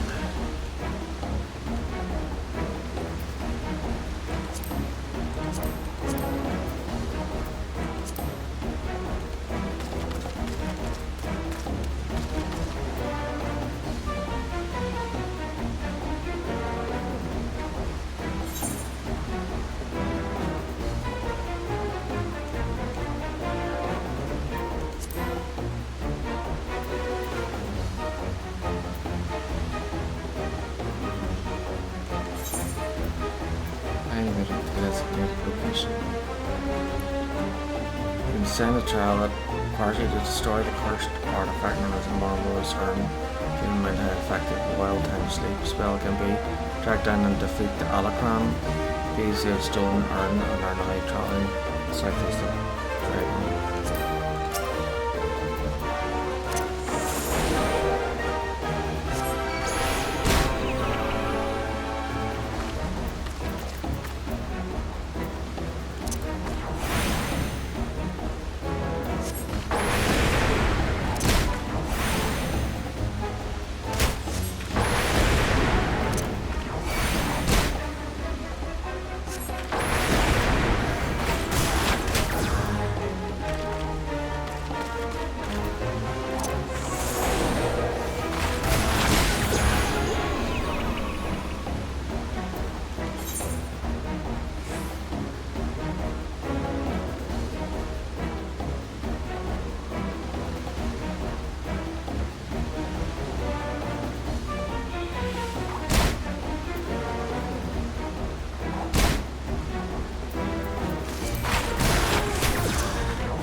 Yeah,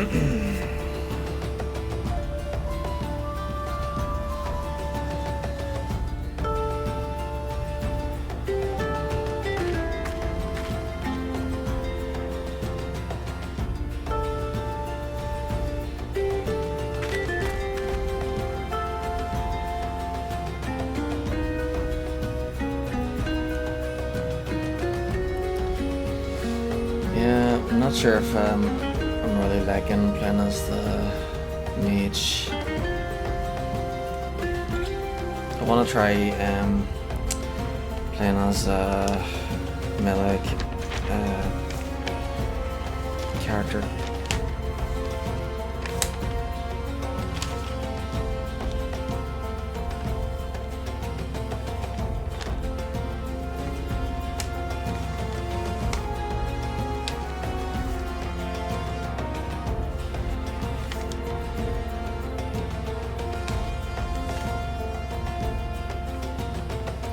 You know what?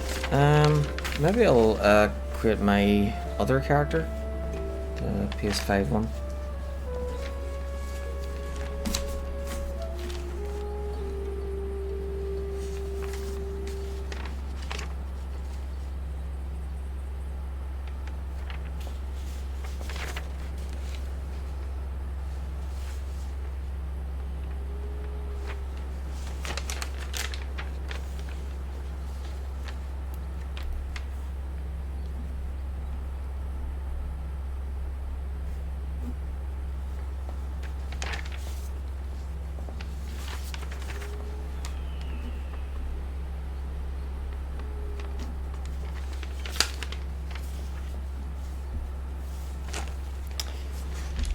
Right, okay, I'm going to turn this one off and create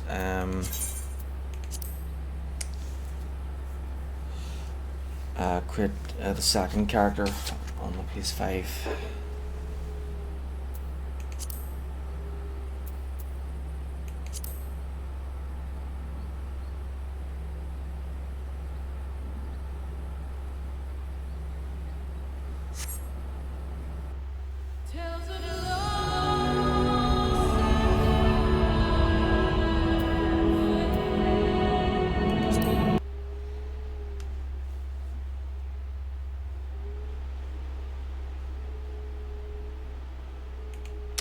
Okay, so I'll be back on shortly.